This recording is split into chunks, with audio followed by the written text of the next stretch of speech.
If these balls could talk, they would walk along the bases and into the fields.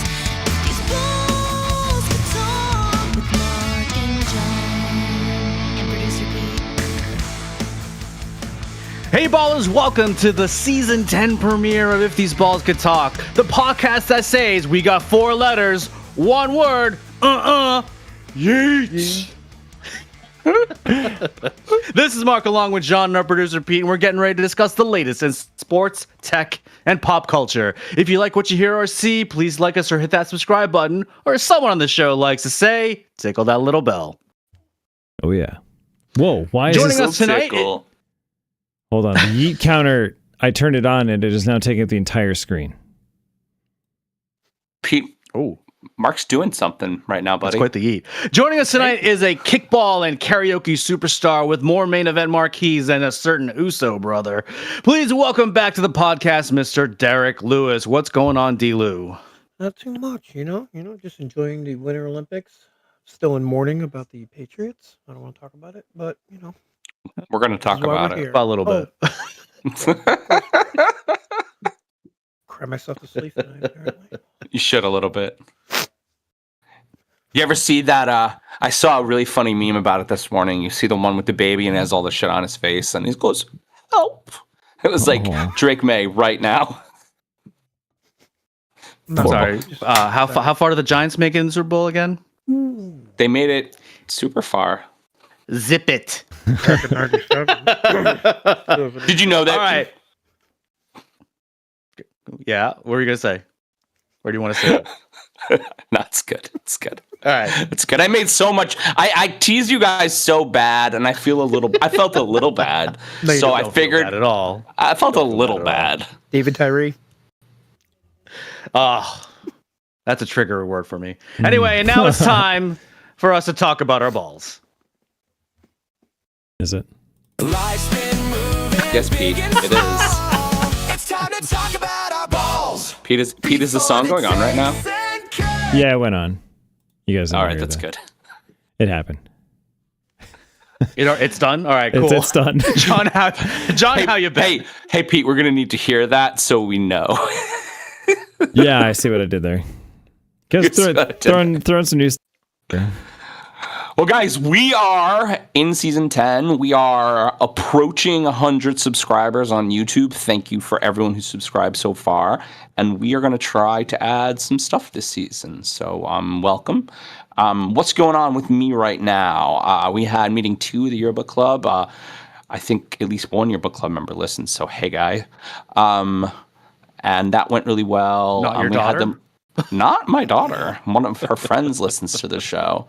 And we went through pictures today because I have like 500 pictures that I need them to look through and like. And I'm kind of just playing it by ear. I mean, I don't really know what I'm doing. I didn't do yearbook in high school. I didn't do yearbook in college. And so I told Mel yesterday while we were prepping, I'm like, well, I'm running it like a business project.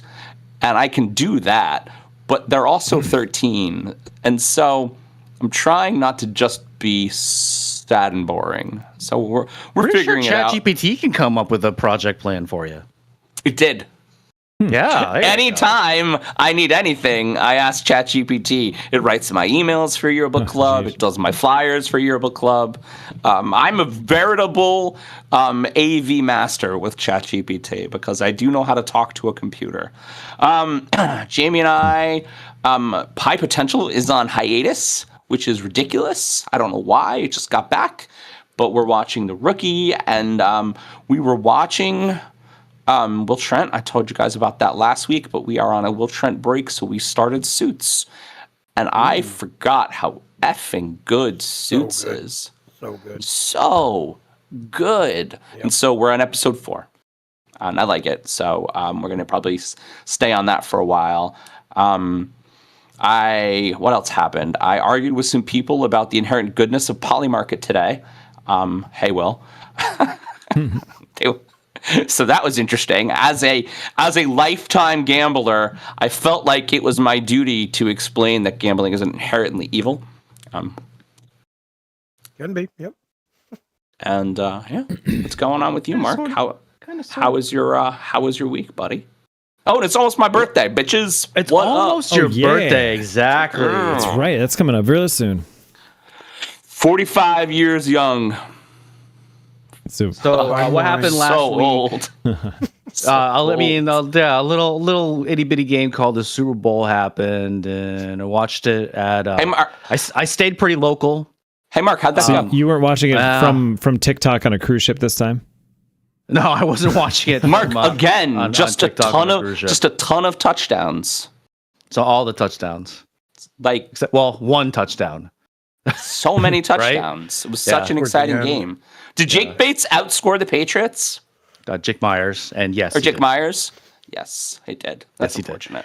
In I fact, apologize. he scored the most points ever in a Super Bowl by a kicker, I believe, with He did. an extra point and 5 did. field goals. Yeah. He did. He scored a lot of field goals. Oh, That's a 2 lot extra of points and 5 field goals. Yeah. That's a lot of points. 17 points by a kicker. Yeah, we don't have to talk about that. But so as you guys know, I've become obsessed with pickleball. Almost a little bit to my own detriment because I've been dealing with a little tennis elbow lately. How's your knees? That is a true thing. My knee has been fine. I've been wearing my compression wrap, and so that works helping. great. But now I think I guess I have to wear a compression wrap against my and my right elbow now too. I'm just going to be one giant compression. I was going to say, let's just get you a One big compression sleeve. bodysuit. Yeah, I know. Yeah, your joints just suck now, Mark. Your joints just suck now. But I'm determined to get better at my pickleball game. I've signed up for these series of instructor-led classes as well, and one league just ended, so I'm probably going to be looking for another league. And then before you know it, kickball is going to be starting, right, D-Lou? Mm-hmm. It's Mark, coming. do getting. you have a warmer. nasty drop shot? Working on it. Okay.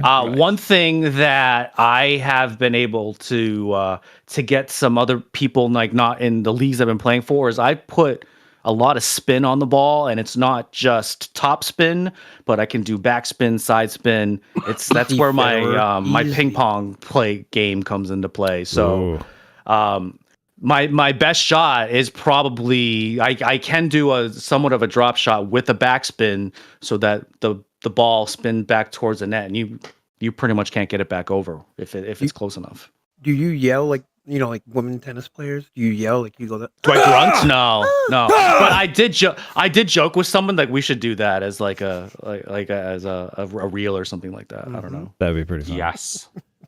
Pete, why don't you fill us in? What you been up to? Before I do this real quick, Derek, is there any way to turn your mic up, actually? We need to hear more of you. I You couldn't might tell. just need to make out with the mic. Maybe. I couldn't tell in the beginning. I wasn't sure, but How about now? still a little bit quiet. No. Hello. That's better. All right. Okay. Okay. So, speaking of Mark, you mentioned ping pong. My boss suddenly got obsessed with it and bought us a table for work and immediately started a full bracket tournament at work. And I got to the semifinals, but then I ran into my boss, Jeremy, who apparently is a shark and didn't tell us. So you're talking about all those spins. Why do you think he's so into it? I know you talk all the. Well, no, that was my other boss that bought the table. But Jeremy was just quiet, and then he gets to face us and just kick the shit out of us. Well, yeah, he was doing those kind of spins where like he'd serve it, and you didn't know if it was going to fly left or right because it looked the same every time until it got over the net. And you're like, what the? So he was one of those guys. We got to the finals, and my coworker Perry somehow, in a best of 5, it came down to game 5 at a high score on both sides. He pulled off the win. So, congrats, Perry. Whoa. Not that you listen to the show. So now but are you guys just going shout to do out. like regular ping pong tournaments? Supposedly, yeah. I guess we're going to do one maybe every couple months. I What's got the name out. of your league. I know, that'd be pretty fun. I got out skiing last Saturday, and one of the, I'd say maybe top 5 coldest days I've ever skied. It was last Saturday. It was minus 10 at the base of Gore Mountain. Colder than the one that froze your face off? No, I said top 5, not. Okay. I was like, I remember one that froze your face literally off. So Yeah, top 2 was stow where I like broke out in hives because it was so freaking cold out there, and one of the girls with us got frostbite started on her nose. That was minus 60 or 70 wind chill. This was only minus like 40 or 50. Second coldest was actually at Oak's cabin when we went to Killington in college, and when the toilet froze. Toilets were giant blocks of ice. The toilet froze. Yep, I remember pissing off the roof of his cabin, or not the roof, but off the balcony of his cabin, and the pee was like pretty much freezing in midair. Oh my god. Anyway, we still had fun. The bunch of the lifts were on wind hold. Hey, but Oak. yeah, hey Oak. Bunch of the lifts were on wind hold, but we still managed to get a lot of good skiing, and we found a secret ski bowl place that we got like a shuttle to that had all these trails that were open that was not on wind hold, so we had a lot of fun there. So shout out to Gore for making the best of a bad situation. So that was fun.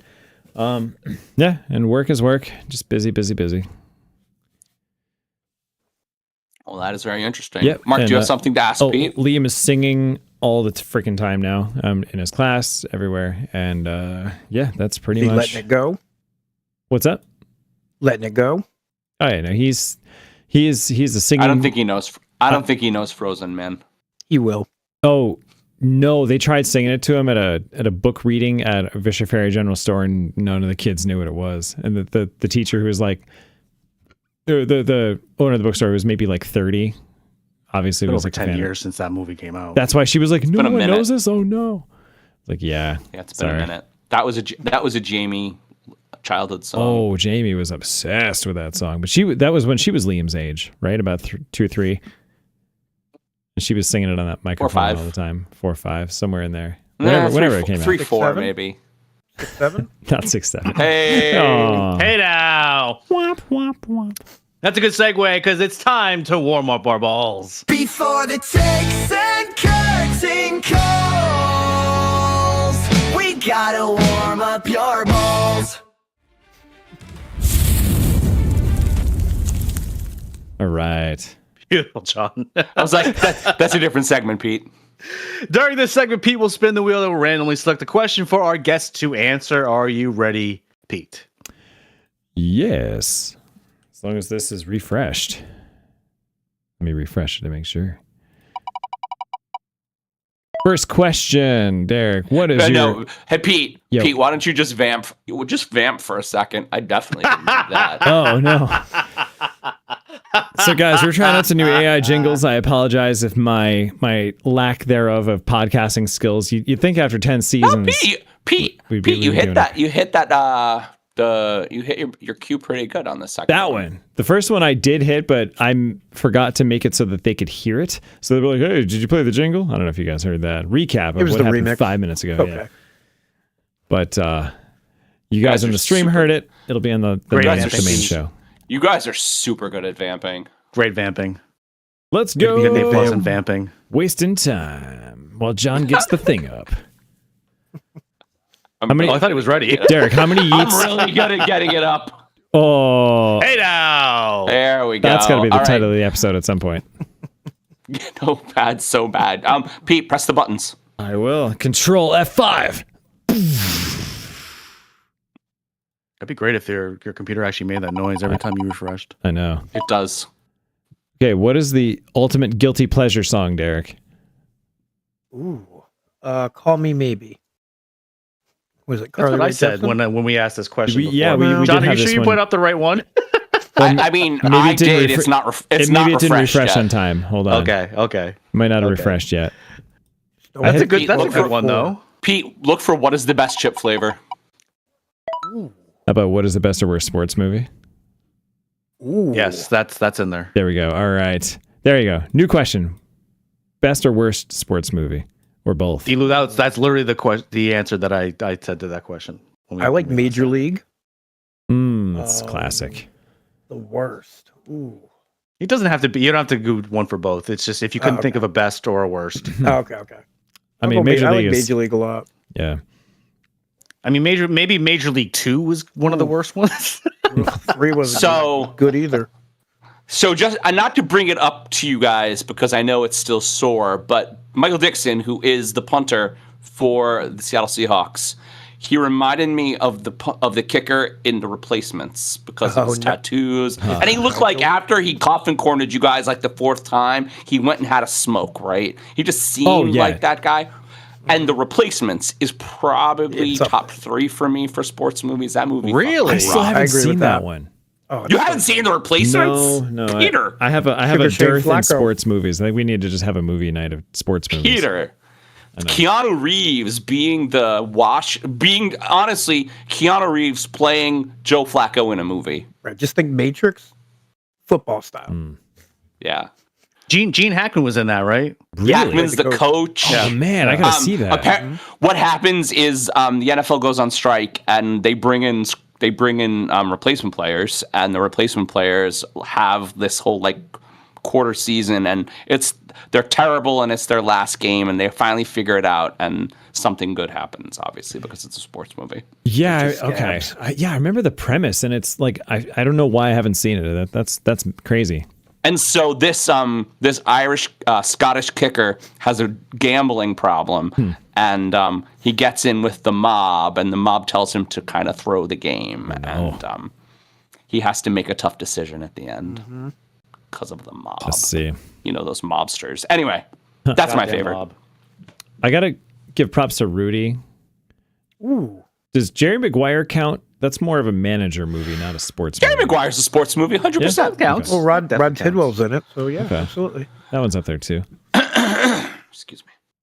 Worst movie, I'm always D2 gonna The have, Mighty Ducks. What? Come on, it's knuckle puck time. The first one was good. The second one, though, Better. You haven't What's seen the third D3? one? You actually, haven't yeah, seen the third one D3 was then, pretty huh? good. No, the third one was Ooh. probably worse. Never mind. You're right. At least D2 still had a bit of the charm that the first one had.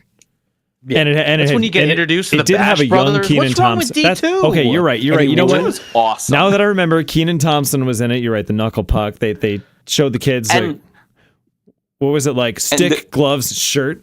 Teaching them how to fight. Okay. All right. And talk about movie consistency. The douchey blonde center kid gets to watch himself from the bench score, which is amazing. How is he in both places? Yay, continuity. Oh man. Good catch. And then the goalie. I'm always going gonna to be- one is in the third one, or Oh. the center. He is. Gunnar Stahl Mhm. is in the third one as the goalie. Really? That's funny. Never mind that. Whoops. I thought it I'm was always going to be Icelandic. partial to A League of Their Own. I mean, I love my baseball movies. that's a Tom good one. Hanks. Yes. That movie was so quotable too. It's like, there's no crying in baseball. She's crying, sir. So, Never tell you R.I.P. look like a James, penis in a helmet. R.I.P. James Vanderbeek, and all the main cast, all the main cast Varsity members of Blues. Varsity Blues, unfortunately. But Varsity Blues is one of my favorite football sports movies too. Johnny Moxon. We will be Johnny doing a little bit of a Mox. tribute to James Vanderbeek in the show. You'll get that a little bit later. Pete, why don't you move on to the next one? Okay. What emoji do you use the most? Probably the crying face. Oh no. Like the laughing, the laughing crying face. No, the laughing crying face. That's better. Yeah. Okay, I was gonna say the that's legit different. crying That's face. It's like, different. oh no, dude. No, that was just Sunday. Oh, okay. Aw, too soon. I mean, we are in the darkest timeline, so I got to work No, my he's way just talking through about the this. Super Bowl. yeah. Yeah, I gotta work my no, way through No, that's what I'm saying. Like, if it were to be more than just Sunday, that would be a good reason. I mean, I gotta tell you, you guys are in a good spot. You have a third-year quarterback. You have a coach who literally was asked like 4 times to throw his young players under the bus and didn't. And he Yeah. still trusts them. He did you what got a he- ton he of said what he money, should you have got said a great standing up for them. defense. We have What's to his sign face? our corner. We're gonna get Max my- Crosby next year. Jesus. I'm gonna get Max. You have- We're gonna get Max Crosby. That's on my next dream. year. That's on my vision board. I know. You have a shut down corner. Wow. Oh Gotta yeah, pay him, though. dude, that dude is a badass. Wow. He had a good game. Yeah, if didn't- they won that game, he's MVP. Yeah, John, you said it earlier in a text. That he like single handedly kept them in that game. I mean, he shut Gonzalez, down right? Yeah. Christian Gonzalez. He Yeah. shut down the offensive player in the year, Jackson Smith and Jigba. I mean, he shut him down. He Yep. three catches. Pass defense. It's- passes defense, which It's is funny because Chris We'll see half, Collinsworth like, all being year. Chris Collinsworth being he's so annoying, but he was like, well, this is what the Patriots do. They take away the best play. I'm like, yeah, they did that under Belichick. It's a completely different regime, and they're not going to do the same. Oh no, they just took out Jackson Smith and Jigma. Okay, they did the thing the Patriots did. And I mean, what did he block? 2 touchdowns just straight up by himself? Just doink. He just dunked down like 4 passes defended or something crazy. Overall, he had 3 passes defended. 3, okay. Yeah. That's wild. He had a wildly Damn game. good. So anyway. Right, 3 out of 6. Yeah. Lots This of has nothing to do with positive emojis, things. gentlemen. Sure. Oh, sorry. I've been using the one lately, the cringe one. Mhm. Been So using that I don't one have a more story often about lately. emojis I use, but my wife is now 3 years working in a Catholic school, and she sends me the prayer hands all the time. Oh, thank you. All the time. I use those for more everything. but I use those more as like, yeah, nice job. No, she sends me these. Oh, those the prayer, ones. the literal not, prayer hands. not the like hallelujah not prayer these. hands. Okay. No, Hey, no. what do you want not for those dinner? ones. These, not these. She uses it for thank you. She uses wow. it for everything. And I'm like, wow, you got really Catholic, dude. It must just be a Oh, thing there. God. Like I bet you her and all the staff just started using it so much she just adopted it as her own. Lately, I've been One more, using Peter. the. Lately, I've been Yeah, that's using not my because I have a somewhat of a sarcastic sense of humor, and it's very hard to convey sarcasm in text messages. So I've been doing like the side eye along with the crying, laughing emoji, just so they know I'm being sarcastic, but I'm also trying to be funny. Right. Teams emojis has an upside down face. That I use for like what the hell is going on, and I really like that as far as sarcasm goes. That's a good one. Yep. All right, here we go. Next question. Oh, this is fun. What TV show has the best theme song? Or could we say had as well? Like of all time or Yeah. right now? Okay. Yes. I mean, the TV show doesn't lose its theme song. Well, I meant did it have to be current shows that are on right now? No. Any show. We I don't thought Buffy watch. had a good theme We don't song. watch theme Oh, yeah. songs anymore. Buffy. Yeah, it was like That's a badass song, yeah. Yeah. Yeah. that one. Suits is pretty good too. Pretty Yeah. much any of the TGIF sitcoms, I loved all Oh, of yeah. those back Yeah. in the 90s. Perfect Strangers, I think, was my favorite. Family Matters. Yeah. Full House. Full House. I was going to say that was a Whatever happened to predictability? I think that one might be the most that one might be the one that everyone knows. I think. Cheers. That's one of the most iconic of all Ooh. time. Yep. That's a good one. That's a good one. It's a shame that they definitely don't really do theme songs on shows. Not like anymore. that. Yeah. That's just generic. I know. Well, they don't even have like opening credit scenes Yeah. now. Hey, They just, Pete. Yo. they might do a little The like Office, too, 5-10 is a good one. second thing. Pete, when we're bored one day, can we do an 80s style theme song reel? Yes. Yeah. I would like to Yes, do we that. should totally do that. I would like to do that, please. I would like to go to there. Also, a good theme song. Oh man, yeah, we'll have to do a theme song in like those 80s sitcom. Man, Pete, can you get us an 80s video filter for it? Oh, that'd be so fucking awesome. I'm so Maybe. that's excited. something. Wait. So that's something we're actually doing in the real estate brokerage right now. We're doing these mock videos of all of these old VHS dating tapes. Like there's an Instagram handle, I believe it's called VHS Tapes, and it's a bunch of these 80s tapes with these filters on them. I don't know if they're legitimately from the 80s, but they're some of them are pretty friggin' hysterical. Got the VHS squiggles. We're trying to do our own little parodies of them. And So, that'll be coming. soon. Our theme not song season would, 2, season yeah. 1. The Peacemaker opening reel is amazing, and maybe the best one I've seen in a long. You didn't long like time. season 2? No, Yeah. because of it. It didn't make sense until it made sense, and I was like, "Oh, this is just a Nazi thing." And then I was like, "Eh." It was just like better. they made a thing that was like a choreographed dancing eagle and made it too cerebral, and I was like, "This is not a cerebral show. Stop it! Stop it right now." You know, one of my favorite theme songs of all time, Lost. Pete, you like these musical theme songs, and no, The there's Office. so Actually, many. I was going to say there's so many. That's another musical one though. You like ones without words, and there's so many with words that stay in my head literally my whole life. Well, I feel like there aren't I have a lot. The Growing Pains song in my head right now. Sure, but like there aren't a lot of new. I was trying to 1987. Of course, I was trying to think of some new ones that were out that were more iconic. But you're right, they don't have words anymore. They don't have words anymore. Oh, I don't Game even of have Thrones. songs. They pretty I'm much watching the new five Game. second. I asked. Wiener, I asked Pete and Steph if they're watching the new Game of Thrones song not yet. show, and they're not. But they We'll in get the there. opening, in like the first 5 minutes of the first episode, they hit the music and then they do something absolutely ridiculous, and the music goes off because something ridiculous is happening. And I'm not gonna blow it up for you. Yeah, Pete, don't because it's spoil it crazy. yet. We'll get to it. It's funny, and that one. Derek knows what I'm talking about. When House of the Dragon came out, Steph's like, they're not going to have the same theme song. I'm like, they're totally going to have the same theme song. And we had this debate as the cold open of the first episode of House of the Dragon was going. I'm like, it's going to happen. Like, you hear that HBO thing go, and then I'm like, dun, dun, dun, and sure enough, it hit. I'm like, yes. Awesome. Yeah. But no, we weren't sure. But I don't know. I had this. Usually they would change it up even for spinoffs. Like obviously you talked about Buffy. Angel, which was a spinoff, that had a different theme song, like a totally different vibe. So I thought they would have done that for House of the Dragon, but then I'm like, I don't know. For some reason, this is going to have the same thing. They'll hit the same song for the Buffy reboot because they have to. They have to bring it back. I bet you they re-record it though. It's going to be like some redone version of it, but it'll be that song. I can't remember the name of the band, but they are a real band. Dingoes Ate My Baby.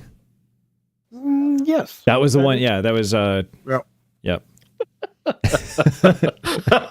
And on Dingoes Ate My Baby, we should get into the show. Yeah, okay. All right. And with that, guys. Whenever you're ready. And now we hand things off to Pete for his returning segment. Oh, I was too early. King of the North. Mighty Morphin Power Rankings! All right. Well, guys, I don't have a script in front of me, so this is going to be fun. Give me a sec. Okay. Okay, God. You should know by now I'm terrible at remembering to turn off my reverb. It's time to look at the 2025 season's post-mortem power rankings. I had to take a look at a hard look at the teams, where they ended up, what personnel they retain, coach change-ups, injury, recovery time, etc., which is the long form of etc., which is ironic. Disclaimer! I kept these changes relative to the championship week, so if you looked at the list online last week, the delta of these teams where they are is from a couple weeks ago. I'll explain. We didn't cover all the changes during last week, and this is my list, guys, so I'm going to do it how I want. Mark, are you mad that I bumped the Rams up to 2 over the Patriots, even though they were just in the Super Bowl? You can answer. No. Okay, well, now you You're threw not me wrong. off. Well, the Patriots O-line and Drake May concerned me throughout these playoffs, guys. I truly think the Rams would have beat the Pats in the big game, too. That said, they stay at 3 because of the bright future ahead and that shiny $60 million in cap space to work with. Moving on, I was told by my co-host and our most frequent show guest, Hey Jeffem, that a good head coach can make a huge difference. After much arguing and subsequent pondering, I've moved the 49ers up 3 spots to 5th, solely on the power of their offensive coaching scheme and the hopefully healthier talent going into next season. Broncos, Jags, Texans, Packers, they're still hanging around at 6, 7, 8, 9. And my Bills had to drop them 4 spots down to 10th due to replacing 9-year stalwart McDermott, thanks Jeff, with Mr. Promote from Within, Joe Brady. It's too uncertain, guys, and I'm as excited as I am with Jim Leonard at defensive coordinator. It could take a few years to fully rebuild the defense. Some teams rose or regressed to their norms in the middle. We'll skip all those. The Chiefs popped up 5 spots to 21 for reuniting with offensive coordinator Eric Bieniemy and the faith in Andy Reid despite a hobbling Mahomes. They'll get it together. Hey, Giants. That's you, John. I moved you up 3 spots to 22 for snagging. Only because I argued so much. You did, but all right, it worked. So much you arguing. did. You and Jeff combined. For snagging Coach John Harbaugh to usher in a hopeful return to greatness. Now, get healthy and don't make me regret this. Steelers took a massive 10-spot fall. I wanted to say took a massive dump, replacing Mike Tomlin. Yeah, they did. Replacing Mike Tomlin with Mike McCarthy. Did they get their mics mixed up? Meanwhile, the Raiders may have snagged the crown jewel of the coaching carousel in Clint Kubiak, but I only have them up 3 spots. I think to 25th? I'm not even looking at the list. Let's take a look here. Yep. 28th. 28th. Oof. Sorry, guys. I got to see what they do at quarterback. Browns, Jets. His name is Fernando Mendoza. Yeah, well, we'll see. I know. They're going to pick him. When no one wants you to be your new head coach, Browns and Jets, it's not a them problem. It's a you problem. And that's a wrap, guys. I think I'm going to coach the Jets. Yeah, I mean, you'd probably do better than whatever they're doing. I'll see you guys all back here after the 2026 NFL Draft. So until then, peace out, but let's talk about this. Well, So I've been saying you're going to take a nap. Well, okay, do you want me to take a nap right now? Good night. I have this visualization. This is the part in the sports movie where John Harbaugh like shows up at like the gym. He shows up at like the gym, and he shows up at like the boxing ring, and he's just like in the background, and he's just like picking his coaches, and I mean he's literally picking coaches from everywhere right now. It's exciting, honestly. They literally have nowhere to go but up, and with the full staff, and a legitimate coaching staff. I mean, it's the truth though. People want to play for people who win, and John Harbaugh wins. So people are going to show up. First stop, Tyler Linderbaum. Linderbaum, that's his name. Linderbaum. I think the consensus that I got in my head with you guys fighting so much about the importance of coaches and emphasizing specifically the Giants and how big a deal this is, I think initially why I didn't want to rate them up too much is because to me, a great head coach, and we talked about this, it means more to me in the playoffs. They're still the Giants. Yeah, I mean, well, Pete, Pete, your top 9 teams have great head coaches, all of them. So here's the thing. Probably the 9 greatest head coaches in the league, in my opinion, besides John Harbaugh. Yes. Or an Andy Reid. But that's also because they have great quarterbacks and great rosters. So the coach to me... So Sam Darnold is great? He's good. The rest of their team is great. That's one of the best rosters we've seen in a long time, I think. He was a good fit for the team. Yeah. Good mold. And John, Clint Kubiak, too. Good coach. It was everything together. Good offense coordinator. Yeah. So the coach to me is a ceiling raiser, not a floor raiser. Sometimes there can be a floor raising coach, but those aren't always the best. I disagree with that true at all. completely. Disagree with that completely. I mean, Harbaugh is definitely going to raise the floor for the Giants. How can you do that without players, though?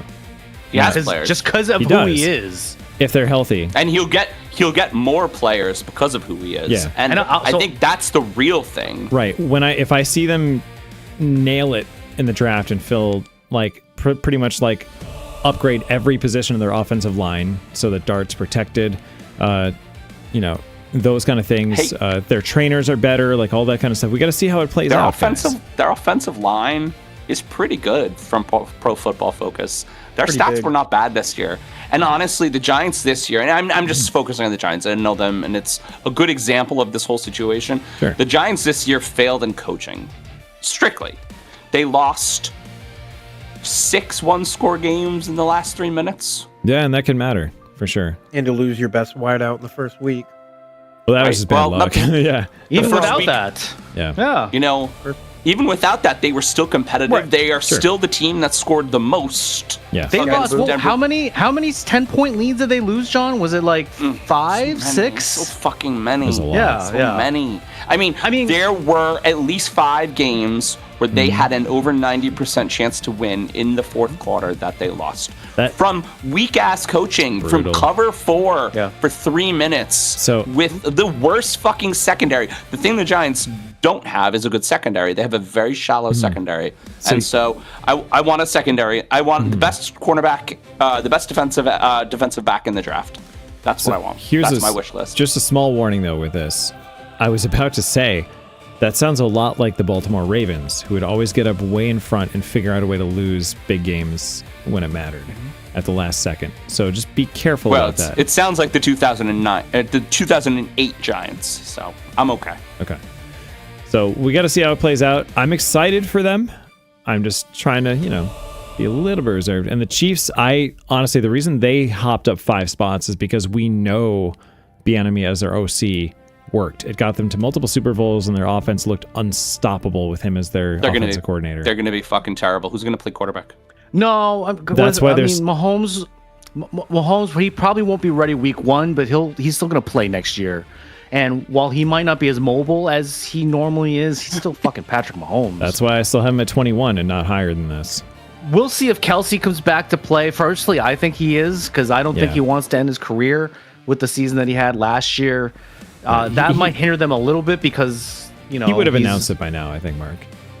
Not necessarily. No? I mean, there's still the Super Bowl just happened, Pete. Okay, everybody And needs I to make believe their last decisions year- now. I believe last year he announced in March sometime that he was. Will they be married by next season? They should. They're getting right. allegedly they're getting married in July. Okay. We'll see how that. We'll see if that changes anything. It probably won't. Still but- waiting for my invite, but You know that the transition year where the really famous Might be football lost in the player mail. starts to act a little more, and he starts. This is the thing. This is the reason I know Jameis is almost done, because he started to show up on sportscasts, and they're getting ready for the next step. Yeah. And Travis Kelce just wants to be famous. I mean, New Heights is huge. Probably the biggest conversational podcast that is out right now, right? Yeah, and It's definitely in the top. I saw a couple lists at the end of the year last year, and they were in the top 5 in most of them. yeah, that's crazy high. And you can bet too, his brother is probably ribbing him all the time, like, "Oh man, this retirement's pretty good." Well, he's in as many commercials as Peyton Manning now. I know. I love the one where he's just continuously cheering and never stopping, and they're like, "We've And you been know who's studying him famous for as hours." shit? Kylie Kelsey is famous as shit right now, and I love it. Sheesh. She's an Whole family, absolute badass. she plays soccer. She has her own podcast. She does. Oh wow. So guys, do you have any other issues with anyone in this list? Like the 49ers going all the way up to 5th. I thought that was a bold move, but I feel like they always have answers, and the only reason they weren't this high throughout most of the season earlier and last season was injuries. I mean, if they can figure out when you lose most of your starting line after injuries, Yeah, especially your marquee players. can they put up some weird it's tough to bounce EMF back shield to from that. block whatever the hell's coming from that I think weird transformer thing I that's think the next to their Steelers practice need to be. facility? I think the Steelers need to be lower, and I think the Cowboys probably need to be higher. I don't Steelers see the even lower, Cowboys. huh? Who's gonna play for the fucking Steelers? Yeah, all right. Aaron Rodgers might. again. I mean, He's not the Jesus worst. Christ. He's not good yeah, anymore. but he's not closer to 100. true. The Steelers are trying to throw it back to 2002. I've heard rumors of Derek Carr coming back. I read that today. Yeah. I heard that too. He's like, And And he's honestly- he's still. I believe the Saints still have the rights to him. oh, so they would have to So, yeah. trade for him. Even I though he's think been the Raiders probably playing need for to be years. higher, with the idea that Fernando Mendoza is a no miss, and I think he probably is. Yeah, It's Yeah, but what do you who's do going to with throw to Gino's though? cap? but he's not on the team yet. I've mean- seen the Raiders make some of the stupidest draft picks in the first round They're I've not ever gonna seen in my do entire- anything but They're Fernando not gonna Mendoza. fuck this up? I don't know if I would bet $1 million. Okay. Is That's your Jamarcus time- Russell actually, still in it's- the draft? Right, Tom. Yeah. Yeah, he's probably still available. I don't know if I said this on the pod, but I actually think that they should sit Mendoza next year. Yeah. They should draft him and sit him because he potentially will time. get killed because the Raiders don't have the best offensive line either, and he has no one to throw to aside from Brock Bowers. Yeah. It's a big black hole. If that happens, then the Raiders aren't climbing much, unless they just Kubiak is so good that they just do better. So Kubiak is so good, though. Yeah. It's But but he's on- he is just like the unproven as a Giants. head They can coach, only though. get better. right, he they is can unproven only get as a head better. coach. Like I thought Dable was gonna rip it up as the Giants head coach, and in his first year he got Coach of the Year, and then look what happened. Yeah.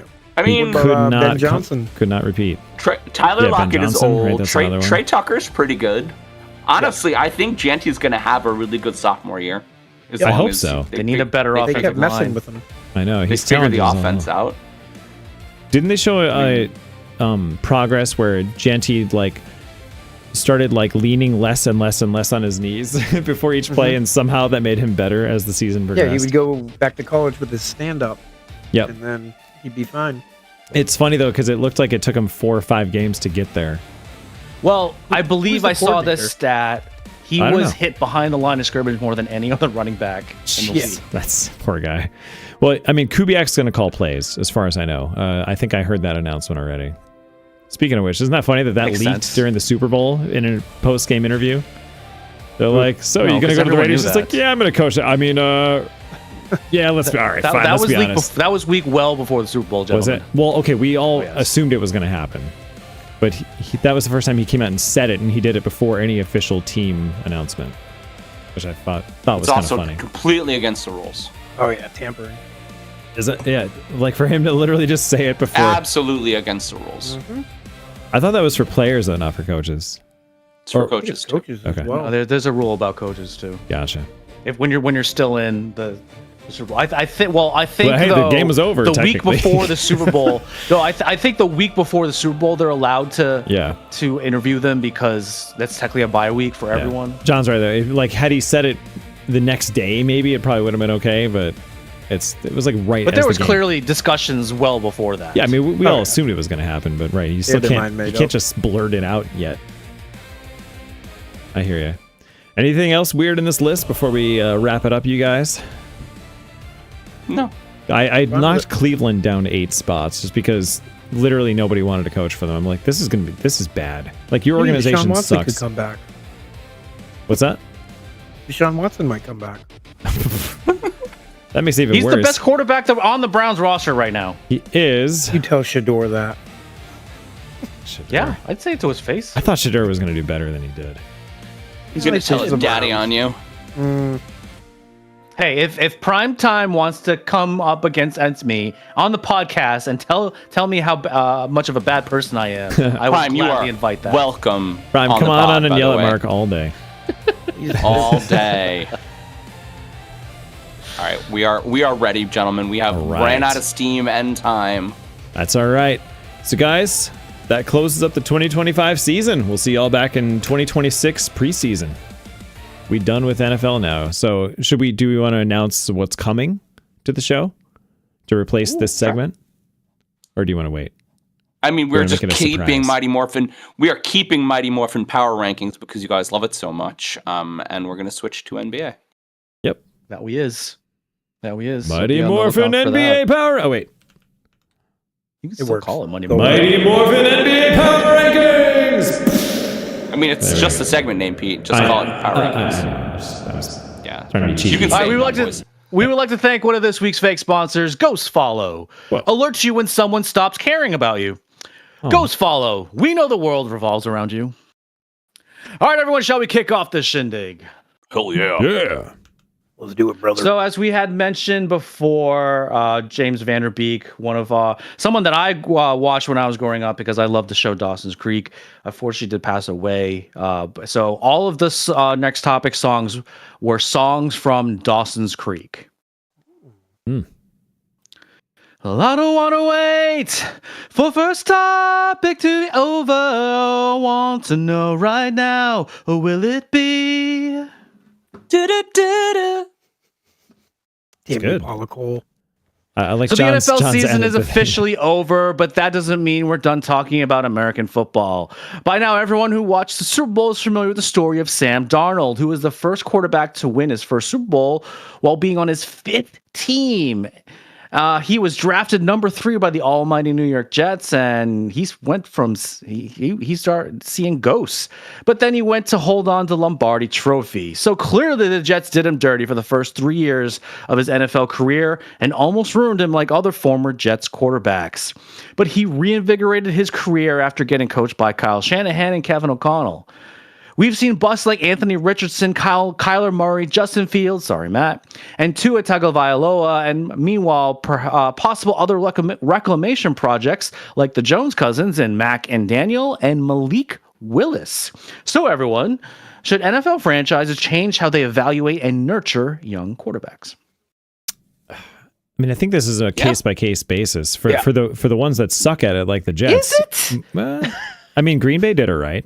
Jordan Love sat what his happened with first year. Drake May? Mahomes sat his first year. May, I think they Logic eased him in. Listen, logic says that you wait. Logic says you wait. I think the only reason that I'm gonna bring it up again. The only reason that it went fine for the Giants, and I mean, Jackson Dart had a great offensive season. Even though Russ and Jameis didn't really play, and Russ didn't play well. Russ Jameis was played a little awful. well. That's why Russ Jackson was Dart awful. started. But even though Russ and Jameis didn't really play, they were there still. I mean, so they got these two really long-term vets to talk Jackson through it.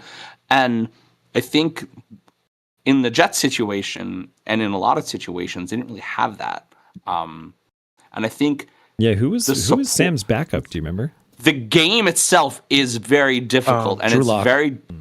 very different in the pros, and you need someone to tell you why and how and what to do in certain situations, you know? Yeah. I said it all season last season that Jameis was a mascot for the fucking New York Giants. Dude, mainly. he's He great. was. Yeah. He's going to be the best on commentary. Oh my Oh, god. he's going to I be so can't fucking wait for great. that. So funny. Yes. Yeah, no doubt. I'm sure he helped Jackson a lot. I'm kind of shocked that he didn't play a lot more. Like that seemed weird to Jameis? me. Yeah. Give us the James I Winston roller I would have coaster. played. I would have played Jameis over Russell Wilson.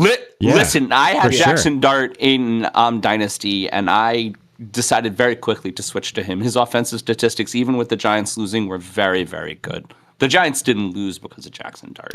But just per your suggestion of like nurturing and stuff like that, I'm just kind of I think surprised what that they went to that happens- so fast. It's you have a lot of pressure when you lose and you get the ability to draft a number one pick, a first round quarterback. So if you get the ability to draft in the top, let's just say 10 or 15, really for the sure things, they have to hit. This is one of the reasons they traded Aaron Rodgers to Packers, because they had Jordan Love, who was a first round pick, just kind of sitting on the rafters. Yeah. And that has to work, right? It has to work at some point. Well, let's get reminded too what same happened with with Caleb Mahomes. Williams. Caleb Williams in his rookie season, a terrible head coach and Matt Eberflus, and he admitted it's like no one was really around to show me how to study film or how to prepare for a game. And then look what happens when he has a real head coach in Ben Johnson. All of a sudden, he's flourished. Oh yeah, huge difference. And it took him some time. I mean, John loved to remind me how much Caleb Williams looked awful in the preseason. Sure. But by the end of the year, he got it right. Well, because Oh, yeah. they changed the whole book around, right? So there's this kid who doesn't know how to read film and look at playbooks, and suddenly he's like, oh, here's a brand new offense. And it's complex because I'm a really good coach. Yeah, and wasn't it? I mean, didn't they already try to reinvent the offense mid-season last year too? So this is like effectively probably his third offensive installment. In Nothing 2 2 years. years ago. No. Okay. Eberflus is an idiot. Yeah, it seems more and more that way. But And hey, I think when you look at guys like Drake May, when you look at guys like Brock Purdy, right, who was a nobody who came in and was great. just good, yeah. You almost have to lean on the fact that the coaches are really good. And this is the thing I've been preaching all year. Good coaches fix problems, and they help quarterbacks. And I mean, there's no way that Drake May should have had the season he had as a sophomore on a team with really no actual receivers. But you guys were fucking phenomenal this year. And so, like, why were you phenomenal this year? I think Ashton Booty is way underrated. Keyshawn Booty. I don't know what I'm thinking of, like a different guy. I don't know. Keyshawn Booty. His name is Booty. Booty is really You good. combine Ash and Gentry. And That's what I did. Yeah. Okay, yeah. No, Yeah, Keyshawn definitely. Booty is really fucking good, dude. He catches everything. Dilo, I think you He's wanted to super say something. fast. He's always open. Like, he's really, really good. So I don't want to hear but that the receivers aren't good. Diggs had but 170 yards against the Bills and 12 catches. I know he disappeared in the come off. playoffs. He did that too to the Bills. But he's Came up still in knee good. injury. He would easily be the Bills' number one wide receiver. Listen, he was still on disappeared in the Bills. playoffs because the offensive line disappeared in the playoffs. That's true. Yeah, And Yeah, then right. Drake May couldn't see him. Drake saw ghosts in the playoffs because he Right. was getting his ass kicked. Yeah, You guys scored, Dilo, what, what True, were you true. about? What were you Sorry, about to say? sorry, What were you dude. about to say? Cardi I thought B. you were saying something. I'm sorry. Cardi B. He's like, oh yeah, then that whole crazy shit happened. didn't Cardi leave him at a game? No, they broke up in the Superbowl. middle of the game because Diggs. Oh, Diggs is such. Oh my god, Brought this his guy. baby mama. Yep, I know, one of five one? of them. I know. And okay, what the fuck was up with the fist fight during the Super Bowl? I missed that. It was Diggs and Me another too. guy. Well, they got into like an altercation and no flags were called, which I found hilarious. I think it was when he caught he caught a first down and then he spun the ball towards the ref, and I think that was when it was. And it was definitely the Seattle guy who started it. Yeah, He did, and yeah. there was a okay. Seattle guy that like threw a punch and there was no flags. Yeah, like that Oh. guy should have been unsportsmanlike that. conduct at least 15-yard penalty, but they didn't I give think him it was anything. Julian Love too, who caught the interception. Oh, yeah. But Oh, I wow. think the interception was before the punch. Diggs fought back, but neither of them got anything. So okay. It was like they didn't show the fight and they didn't show the streaker, and I'm just like, what's going on? I know. That's fun? something written in the actual rules for TV broadcasts. Like they never show streakers. Yeah. They never. I mean, he had his or he had people that pants run on, on the right? field. Oh yeah, he just had his shirt off. Hey, was that the same guy who bet on himself from Polymarket last year? Huh. Yep. He did it again. Oh, man. my He God, made some so good money. Oh, What, jeez. $1,000 fine or something? fucking so great. You Damn. think they would ban that guy from now? They no, will now. They will now. He bought a ticket for himself, and then he bought one for this decoy. So the decoy went on the field, and then he ran. You see him jump in the meta glasses and just runs towards the field. Oh god. I saw his Metaglasses video. Holy shit. so awesome. That was so badass. Oh, like he recorded what he saw. Yeah. That's cool. He evaded 2 guards, and then Patriot. Who was the Patriot? I don't know who the Patriot player was, but Yeah, some Yeah, he football can- player ran him down. yeah, See- he kind of like pushed him. I thought he was going to tackle him. I've seen streakers get tackled by players, man. That's gotta hurt like hell. Bodied. Yeah. Time. We never really answered the question. Do you guys think that this is going to change, like Oh, any yeah, franchises? No, probably not. 100%. I don't think they're ever No, because gonna learn. listen, the franchises who feel forced to rush quarterbacks out still Right. will because they have to, and the Or the head franchises that don't won't, and the head coaches that fix them will fix them. It's going to all stay the same. The Bills Or the pulled the head coaches ripcord that are to about to start lose Josh their Allen job. less than halfway into the first game.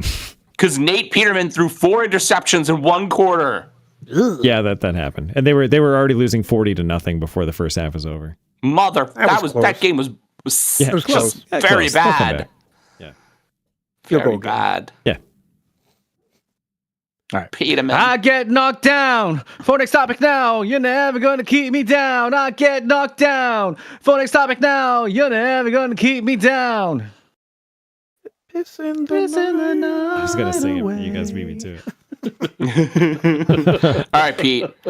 Okay, This one's for you, buddy. thanks. You could say that this coming offseason is an important one for the Buffalo Bills. They're counting on the league's youngest head coach, 36-year-old Joe Brady, to deliver the franchise's first Super Bowl in the first year in their brand new stadium.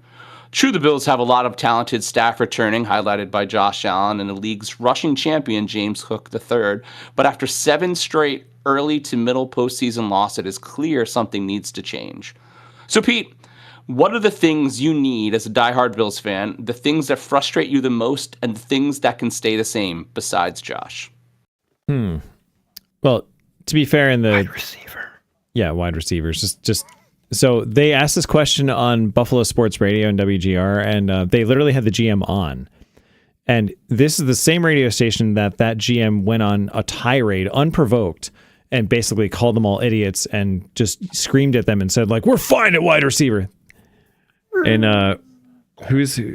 Did he? Yeah, Did he yeah. And then apologize? he They instantly weren't. blames the owner for Keon Coleman. Yeah, so no, that whole shit show happened. So he gets on this podcast or on the radio show now, and Jeremy right away, Jeremy White and one of the hosts of the show says like, so yeah, about that wide receiver thing, we've had some spats in the past, and Brandon Beane literally went, yeah, so we thought about it, and we're gonna figure this out. We're just gonna take every single pick and just make them all wide receivers. And then they said, oh, Killing with okay, some great, done. sarcasm. And then he said, you happy now? Wow. Yeah. I'm shocked he still has a job, actually. Yeah. You are not it out. alone. You was- are I'd rather not eat Dermot. alone. To be fair, Keep McDermott.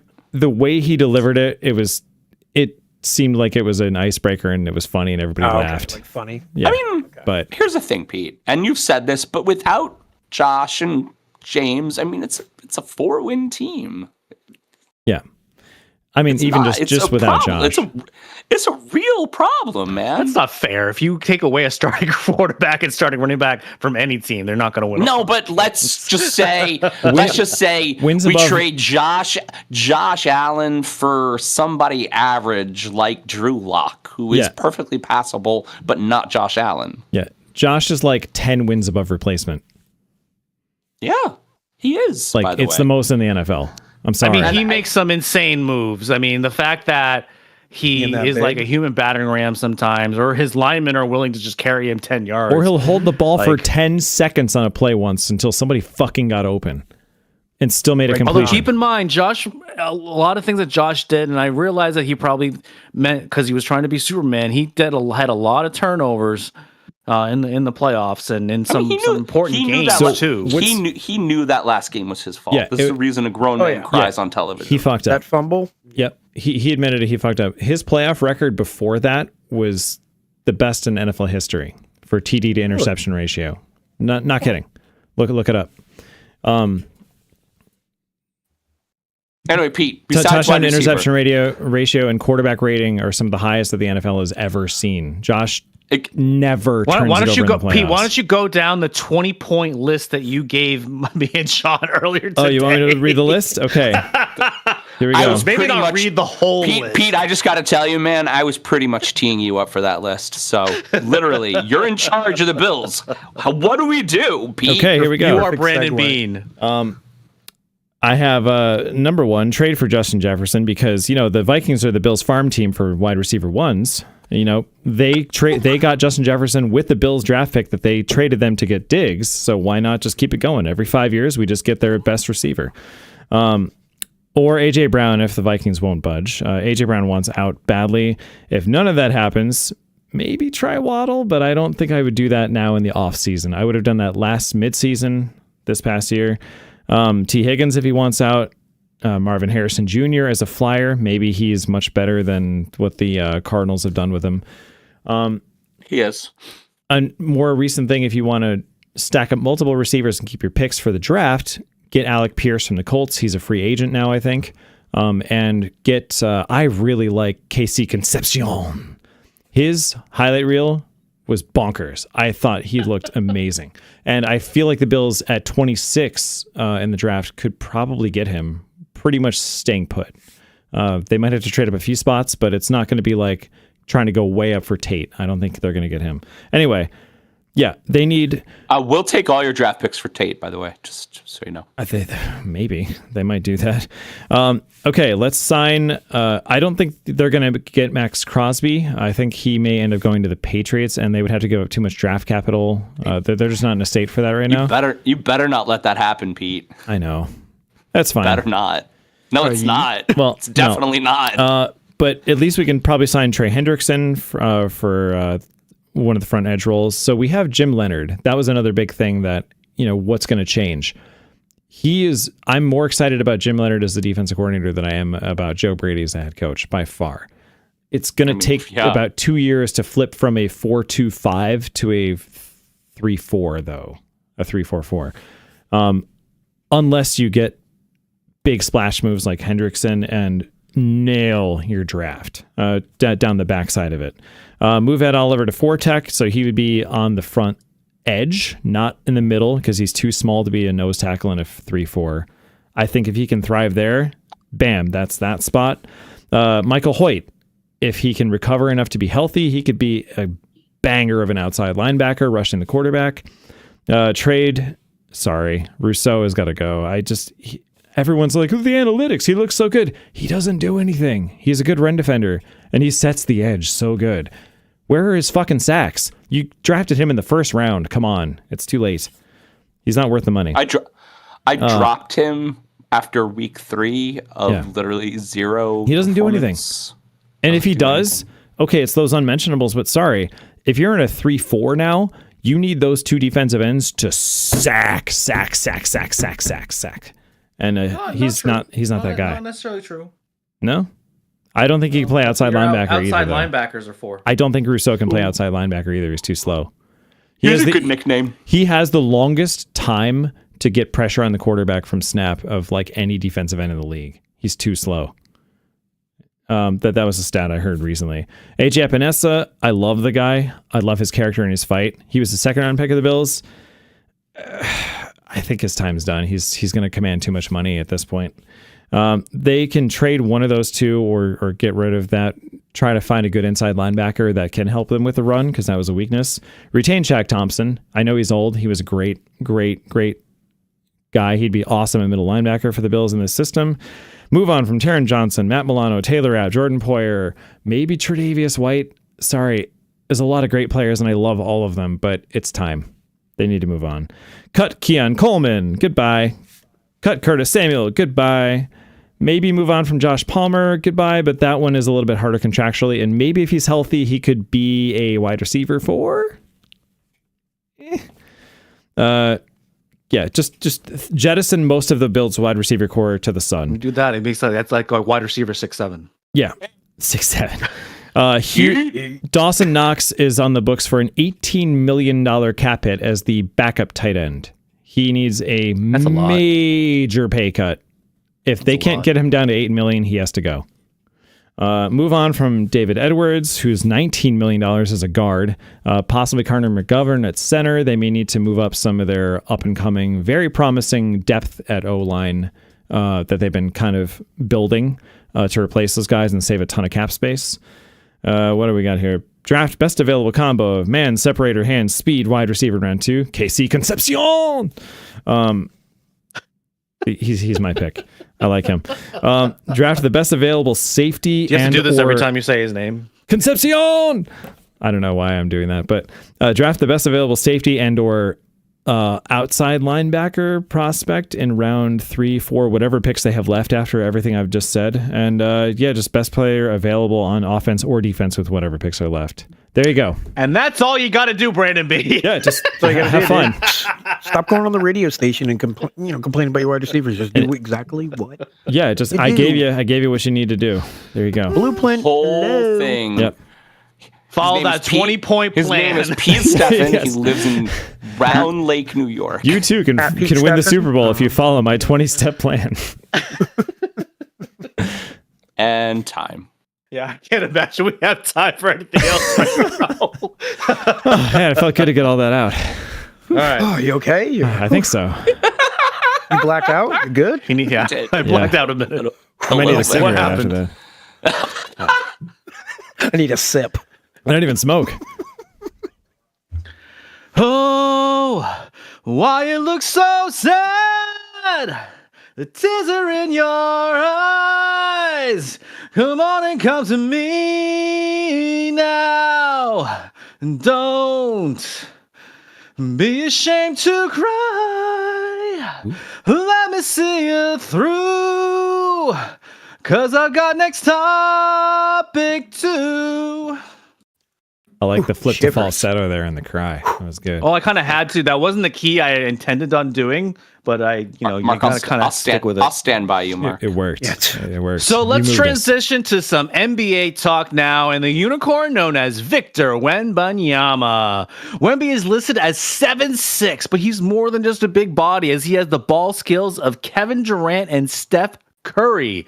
In his third year, he's averaging better than 24 points, 11 rebounds, and 2.5 blocks per game, while also shooting over 36% from three and 81% from the charity stripe.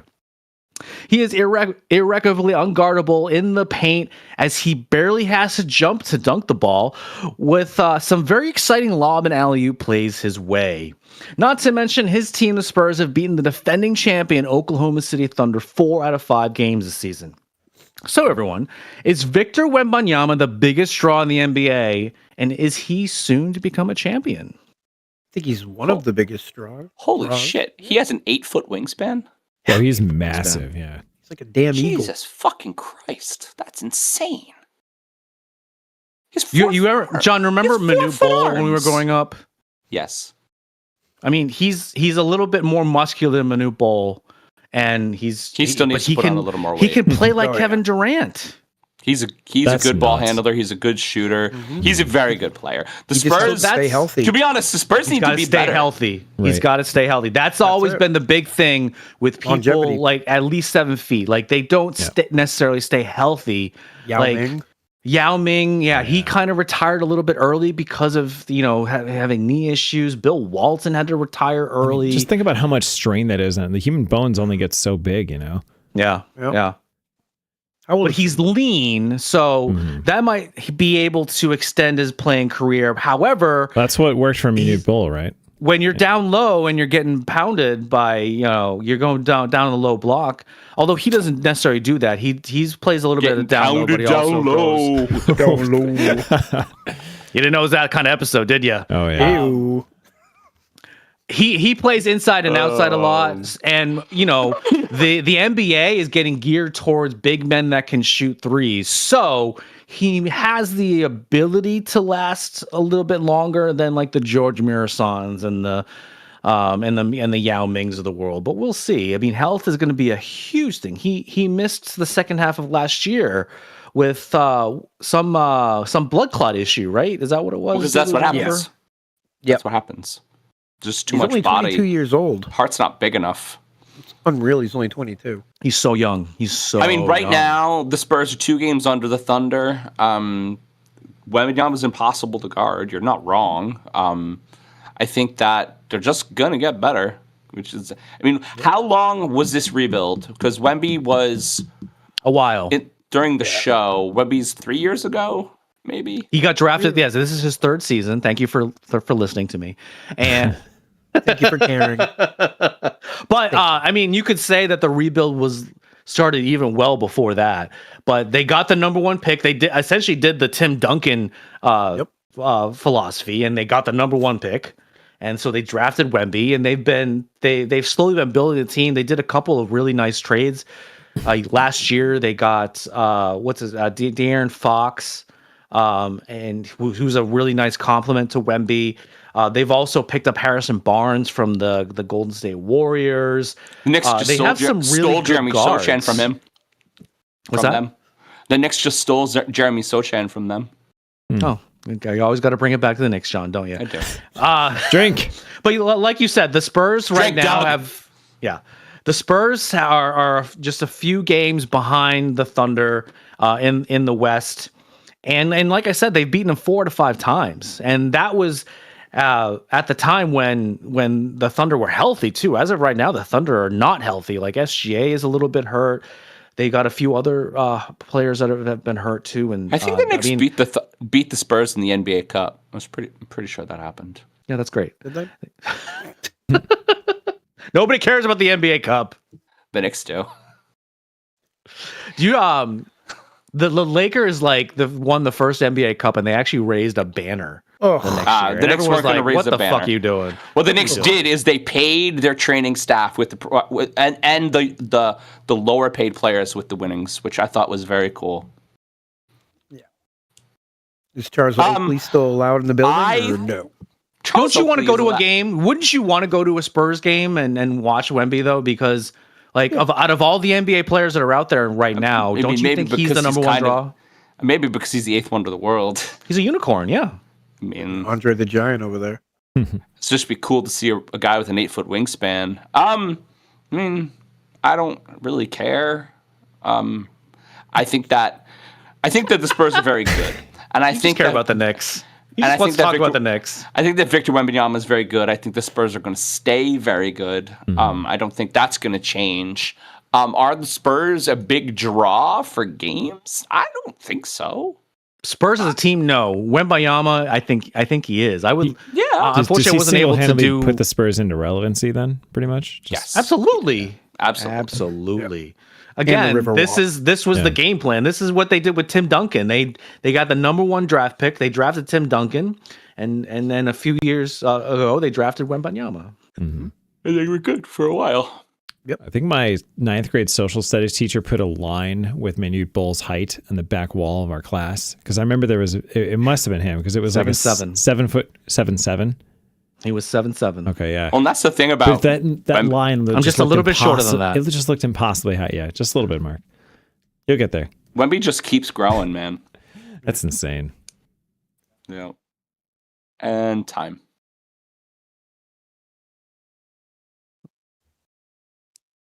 Can't hear you, Mark. I said there was something wrong with my timer. It starts and then Oh no. it like ends on its own. I'm trying to do it on my phone. I might as well just stop doing it.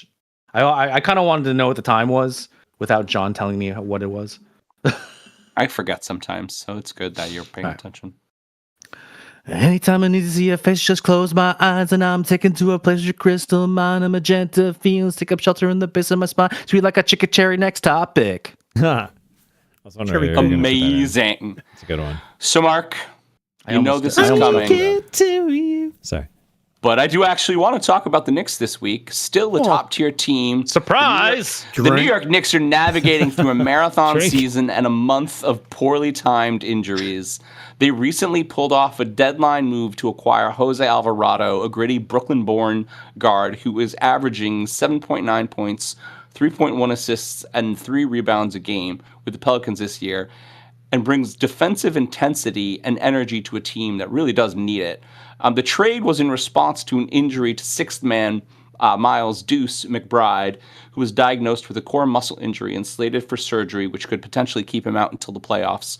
McBride was averaging a career-best 12.9 points and shooting over 40% from the three beyond the arc, and his absence has altered the Knicks' backcourt rotation significantly.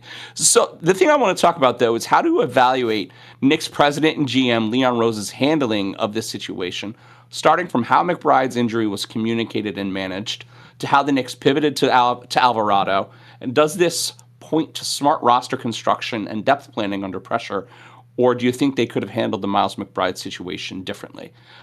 Looking beyond that, does adding Alvarado change their playoff outlook in a meaningful way, or is he just a filler for time? I think he's just a filler. I mean, I don't know. I saw. He scored 26 points against the Sixers and got He looked pretty good against the Sixers. Yeah, but what happens when McBride's healthy?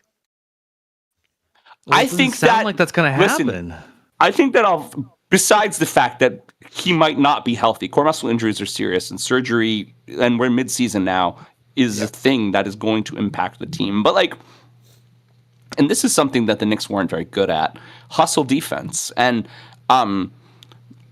what's his face called out? Plays. Yeah, well, what's his face called out Cat for not hustling down the court, falling and just not getting up and running.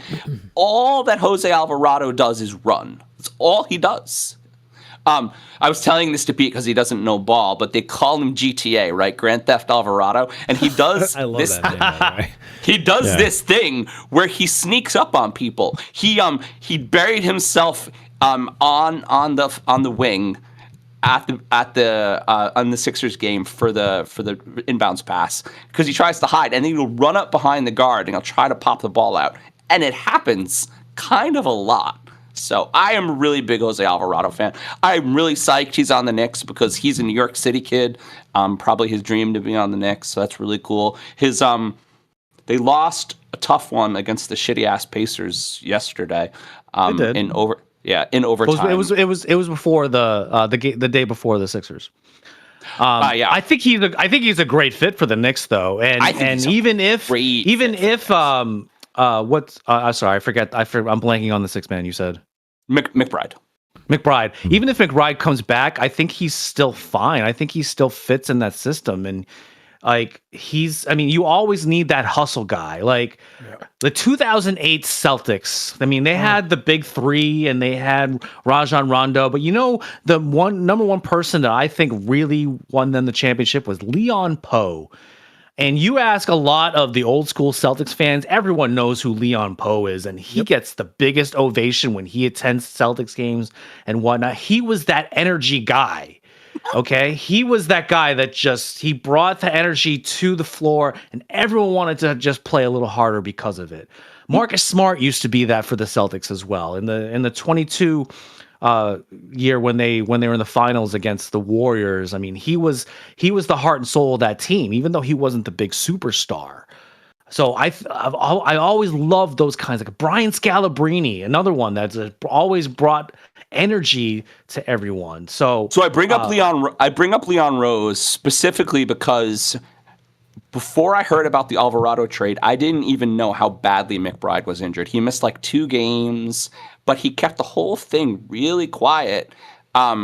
And he knew McBride was out, right? He probably knew almost right away once they decided on the surgery, but he needed a replacement, and nobody's going to trade a good guard, like a sixth-man guard, to a top team if they know they need them. So I thought that was actually handled really well. And I'm on the fence. It's a little sneaky, but in some respects, it's a HIPAA violation too, isn't it? I was never quite understood that. It's like, why are you kind of publicizing all of these injuries? And then isn't that like a HIPAA violation? Kind of on top of that, I credit Leon Rose somewhat for designing this current Knicks team, because before the Brunson trade, which again was like an out of the blue steal, nobody thought that Nobody knew about him. Yeah, nobody knew about it. Before the Brunson trade, and they got rid of Porzingis and they freed up all that money, the Knicks were kind of a joke. We were bad. We were bad for a long while, and it's been. What has it been? 5 years, and they put we put together the Villanova championship team, but we put the whole team the Nova together. Knicks. Right, the whole team. So I am really enjoying Leon Rose as a GM, very much. I think DiVincenzo, by the way, is having his best year ever in Minnesota right now. Yes, he's good at basketball. He's my paisan. I heard a rumor he was going to come back, but that was probably during this. You would love it. Situation. Oh, love it. I would love it so bad. What's interesting to me, I mean, the whole Giannis like trade ordeal too was right before the trade deadline, and the Knicks were in it for a while. I think the Bucks ended up wanting a little bit too much for anyone to really pay for, which I think is smart for most of those franchises. I would have thought that maybe one of them would have definitely overspent. And although maybe the Bucks were just bluffing and they weren't really interested in trading Giannis at the time. That is quite the possibility. I don't think I wanted. I mean, obviously, Giannis. No, Giannis on the Knicks does not make sense, especially if you have to get rid of Cat. Yeah, if you have to get rid of Cat, didn't make sense at all. Yeah. If you found a way to have Giannis and Cat, I think that would work. Because the NBA is going big. My friend Mark's telling me that. Could you imagine Giannis at the 4, Cat at the 5, and Brunson at the 1? Like, I think there's your big 3 right there. Yeah. So many points. All right, that's time. So many points. Let's hear it for another fake sponsor, Meal Match. AI that chooses dinner based on your emotional damage. Meal Match. Eat your feelings responsibly. I like that one much better than the other one. Yeah. All I want is to feel this way, to be this close, to feel the same. All I want is to feel this way. Next topic speaks, I feel it say. Beautiful. Toad the Wet Nice. Sprocket. We're going to talk about women's basketball now because the WNBA is at a crossroads that both ownership and players are well aware of. There's a lot of momentum with the league as more and more eyes are drawn towards the game, especially during a time when its counterpart has ticket sales skyrocketing. With a big TV deal worth $2.2 billion with NBC, Amazon Prime, and Disney, even more money is coming their way. So naturally, the players want to be paid a fair wage, or at least much better than what they're currently getting. It seems like both sides are at a stalemate, and they're preparing for a work stoppage which could severely diminish their reputation, much like the 1994 Major League Baseball strike. So everyone, do we have any confidence that the WNBA can agree on a CBA? And could this possibly spill over to the Major League Baseball next season? I don't think that we can relate those two. They're different animals. However, they're both labor disputes. That's why. However, are they similar arguments? I don't think that the WNBA is going to reach a bargaining agreement, and I don't think so either. I think it's because the value of the work is still just like we had this old ownership from when it wasn't profitable, and it's profitable now. And I don't think the women are wrong. I think they're very correct. Yeah, the owners want to recoup some of that money. They should. And see, here's the thing, and I've been talking to Melanie about it. Hey, Mel. I don't think they have to, because they can just literally go play for Unrivaled. Yep. When I read some article and they interviewed a few WNBA players, and the question was asked, it's like, well, what happens if you miss a paycheck? And they're like, it's not that much. I'd be okay. Yeah. Wow. Oh, I mean, the top players aren't even making $1 million. Oh, Not even close. Not even half of that. I think that the average salary is in the 400s, which is a lot of money. Caitlin Clark. Yeah, Caitlin Clark is under a rookie deal, but I think we reported what she's making like 80, 90 grand or something like that, which is yeah. nothing compared to Unrivaled, even though she's not in Unrivaled. But she could be. She could be, and she might be if the WNBA doesn't do anything. Although she's got the endorsement deal, she doesn't really need Yeah, to. I was gonna say. It's like Jersey 1/20th sales. I mean, of I a don't know how much mid-level you make. draft pick NFL player's rookie deal. That's crazy. Oh. But they're going to have $2.2 billion coming their way. Granted, it's spread over 11 years, but still, it's a hell of a lot more money. I believe it's like 10 times more than the other contract. Yeah. It's huge. So It's a lot of That money. was pretty big, yeah. The top average salary is Jackie Young, which that was even way off. The top average salary in the WNBA right now is $252,000. Yeah, $250,000. It's fucking disgusting, honestly. I mean, you think about it. To be a professional athlete in any sport, you have to give it your entire life. And that's why they get Well, so a much. lot of these women play that play in the WNBA, but also either play in other leagues. I mean, we remember the Brittany Griner situation, right? She wasn't in Russia on vacation.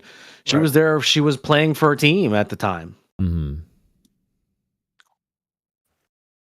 So yeah, I mean, I don't think love basketball, but I don't think they're going to get to an agreement. And I think so how much does that hurt them Or if last minute. if they miss So listen, half this a is season or even the whole season? this is a conversation that we had when we discussed what Caitlin Clark should do the first year of Unrivaled, coming out of college. Where should she make her name? I think as long as they're playing, it doesn't matter where they play. They need to play in the US. They need to play on TV, but Unrivaled does that. So like, I think that because Unrivaled is player owned, I think they have this big giant bargaining chip. They don't have to give in at all. I think my issue with Unrivaled though is that it's a little bit too gimmicky. I mean, it's 3-on-3, and it's only a handful of teams, right? I mean, they could eventually compete with the WNBA if they were to grow. I don't necessarily see the long-term plan being for women's basketball to be 3-on-3 when the game is played 5-on-5. Listen, I don't think it has to be a long-term plan, because the reason that strikes and bargaining agreements and unions work is because the owners need to make money to have their businesses work. And I mean, but why is Unrivaled there then? Is Unrivaled there just because the players are bored? I mean, Unrivaled is there because they want a player-centric league, because it's run by players. And they want to be paid fairly, right? And they want to be which paid they're not fairly. getting from the WNBA. Yeah. Right. So it's higher pay. It's better. I mean, it's the reason they play 3-on-3. It's just So is the goal of Unrivaled is to rival the WNBA? Am I wrong? I think so. I think so. And So, these Endgame. women, Long term, I don't think they're stupid. Like, I think that they knew that CBA was coming and they needed a chip. They built it for themselves, which is fucking phenomenal. Congratulations. Like, they're like, we need something that makes us safe. And that's this thing that we built ourselves with our money. Yeah. I mean, I think all of us can probably agree that the women's the WNBA athletes need to be paid a hell of a lot more. A lot more. And they need to have better Yes. accommodations. I mean, they're gonna be getting money. We understand maybe in the past when the WNBA was first getting off the ground, there's not a lot of money going around, so maybe they're not able to do some of the things. But there's money coming in now. And so, while, billionaires definitely want to recoup their losses and whatnot, it's like, come on, you still need to pay these girls a fair wage. Yeah. Unrival's valuation as a company after their in September of this year was $340 million. Really? Wow. That seems a little too high. 6 teams, 10 teams. Stadiums are there, and it suits, honestly, especially for equality and press and PR, it suits the NBA and the NBA owners to support them, right? But And all right. So it sounds like at least John and I are agreeing that CBA probably not going to happen, which means way. there's going to either be a player strike. I believe the WNBA actually already kind of said they will strike if a CBA isn't reached, and if that doesn't happen, then they're going to get locked out. The reason why I liken this to Major League Baseball, listen, we've been talking about how Major League Baseball most likely needs a salary cap, and there's all but one team that doesn't think that's going to happen. The CBA is up at the end after this season. And so if the owners can't even necessarily agree, and the players don't want a salary cap either, so more than likely there's going to be a lockout for Major League Baseball next season. That's why I'm likening the two, because it seems to be a work stoppage for both leagues, and how detrimental is that going to be to baseball? Worse for baseball. You think it's going to be worse for baseball than the WNBA? 100%. It's a bigger train, man. Okay. Worse for the And the players last or time- the athletes? I guess maybe The Mark's league. statement. The yeah. last time baseball did this, they almost lost themselves into the void. Yep. And it You're absolutely literally right. happened in my memory. Like baseball had a lot of momentum, and then they did this. They struck, and it Killed it took for a while. till almost now for it to become really equivalently relevant again. I mean, baseball The was 1998 season was what it brought it back with Sosa and McGuire. Granted, there were steroids involved, but we don't like to talk about that. And I mean, like, you think about it, that was maybe not the moment, but that was one of the moments where football overtook That could have them. killed baseball. Yeah. That 94 strike could have killed baseball. And I think if there's a work stoppage at the WNBA, it's gonna kill them. It's gonna kill it. But I don't think Maybe they in need it. Rival 6 around. Luckily, Maybe they they still all- have a You little don't think bit. they Maybe need they it? Maybe they all go play for Unrivaled. What's stopping them? Yeah. Here's the thing. So the WNBA currently has, correct me if I'm wrong, 16 teams. It might be less than that now I think about it. Which is you have anywhere between 12 to 15 girls on the roster. So that's hundreds of players that are on there. Like 13, over 200 13 teams. There's 13 teams. Thank you. So there's like anywhere between 150 to 200 girls that are getting paid in the NBA. Meanwhile, Unrivaled has Eight. 8 teams, Three of which teams? there's Shut the fuck up. 6. I'm sorry, 8 teams with 6 girls. I meant to say that there's 3 playing at a time. I believe there's 6 girls on each team. Yes. I could be wrong about that. Sounds about right. So that's 50. 48 is the exact number. But to round off, it's 50 girls versus 200 girls that are playing. So, in the grand scheme of things, if you're a women's basketball player, you want the WNBA to stick around. And there's plans to expand.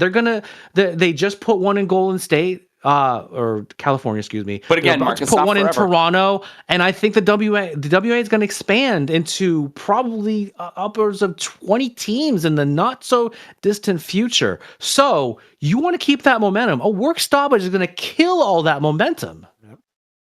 Kill it. It's behind. Unrivaled's adding 2 teams for 2026, apparently. Great. Wow. That's 12 more girls that get to play. No, but like, okay, so here's the thing: when you're relating the MLB to the WNBA, and you think about fan interest, I think honestly, the fans of the WNBA are going to watch them wherever they play, or at least the ones that I know. But the difference, Not if they're not between- playing. Or, They're going to play. Or are you saying if they end up playing in the other league, or just if they figure this out? Height of the height of the WNBA came after the 1996 Olympics, when the women had their own version of a dream team. Yeah. The height of the WNBA was after that. About 1997, 98, 99 was the absolute pinnacle of WNBA attendance and I mean, revenue. right now is the and pinnacle of whatnot. the WNBA. Like literally 2025. Well, it fell down after that, and it hasn't gotten back until now. Yeah. But It it's hasn't way gone back higher. until now. So now attendance is about the same part where it was in 90, 98, 99. It's actually a little bit under. But I have to fact check but you. there's That more. seems wrong. That's not wrong. Look it up. There are now I believe there are more teams now. I could be wrong about that, but the revenue, I mean, if you money kind go of up. take care of inflation and whatnot, Yeah. the revenue isn't as great, but in terms of total dollars, it's still better. And but attendance and as a whole is still not as, it's just under the 98-99 season. So you don't want to kill that momentum. It lost all that momentum after 99 because they weren't really putting out a product.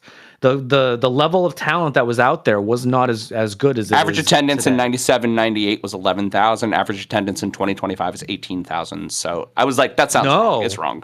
I'm literally. I said literally 98, reading it. 99. 98, Yeah. 99. Well, this says 97, 98. Key attendance milestones from 1997 to 2025. And we don't have to get caught on minutia. Yeah. It's making more money in 2025. Wait, what did you say the average attendance was today?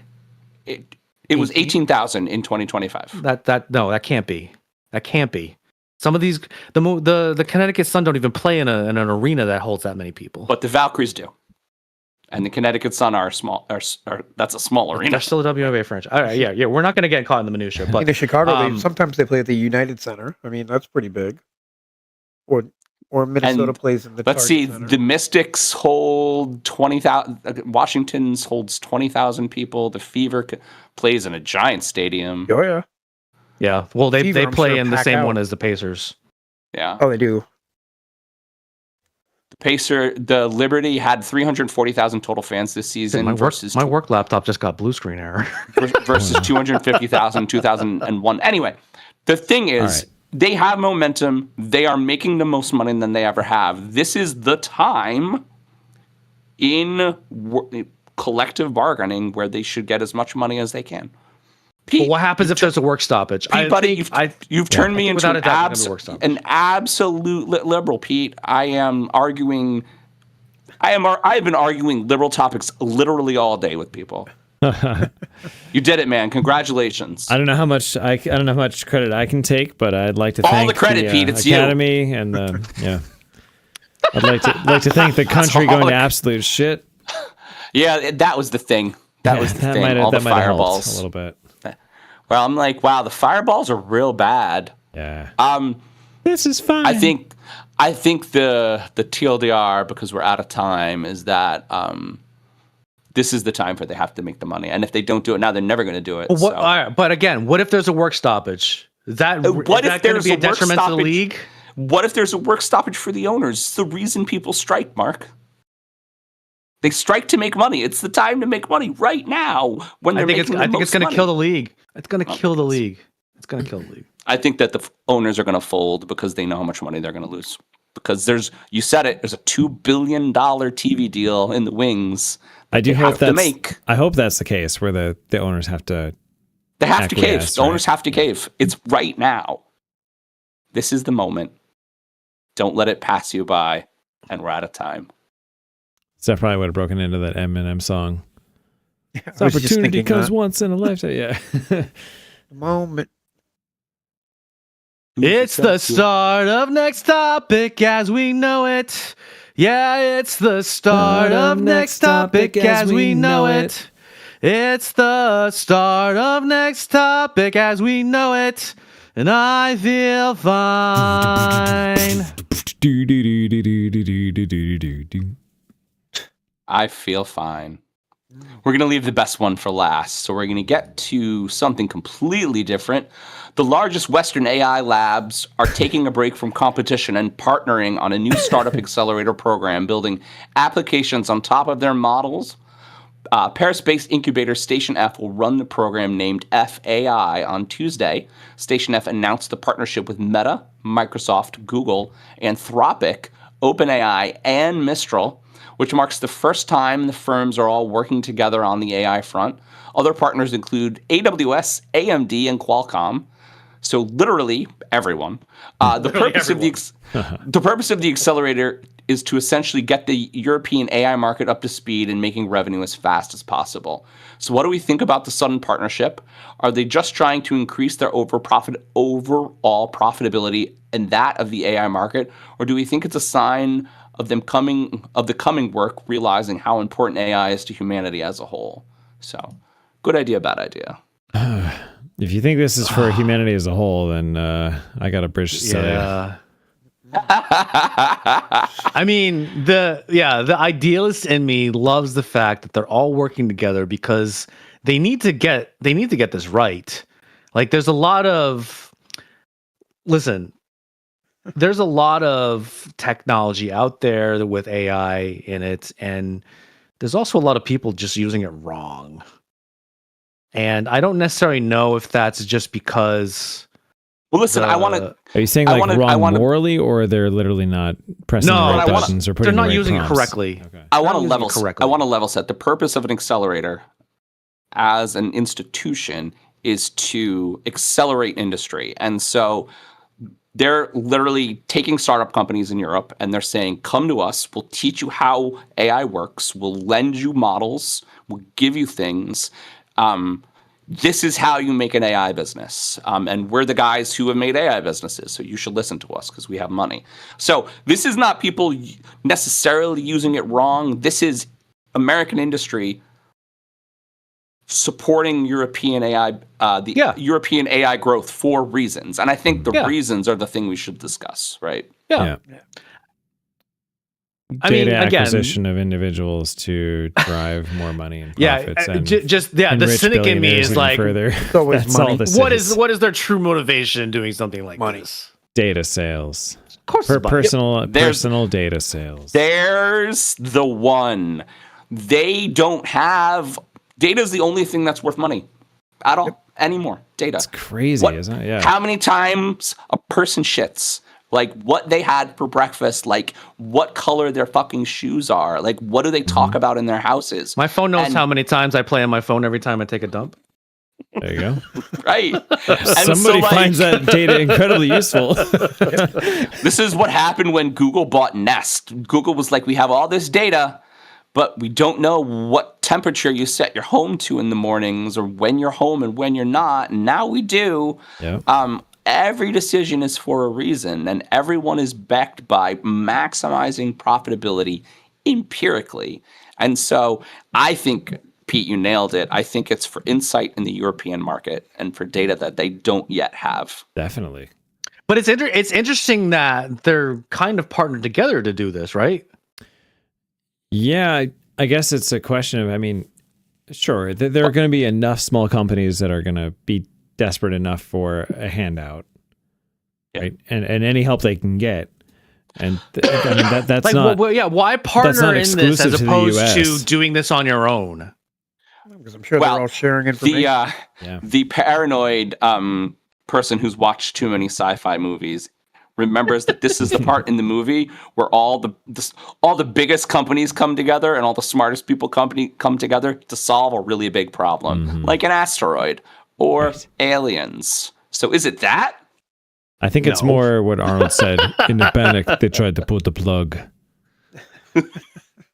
Wouldn't that be great if the whole world came together to solve one problem? Do you really think something like that would happen? Maybe it is fucking that. Maybe it's. What do you mean? Maybe it's that. No, not the end of the world. There's an asteroid headed to Earth right now. It's not the end of the world. How many times have you said that billionaires are the worst people in the world? Maybe it's the singularity. Maybe they're trying to get consciousness. We need Bruce Willis. We do. Derek, at least Armageddon had a good soundtrack, I think. Oh my God, Pete, you have turned John into full liberal. I love it. I am Kermit the Frog sipping the tea over here.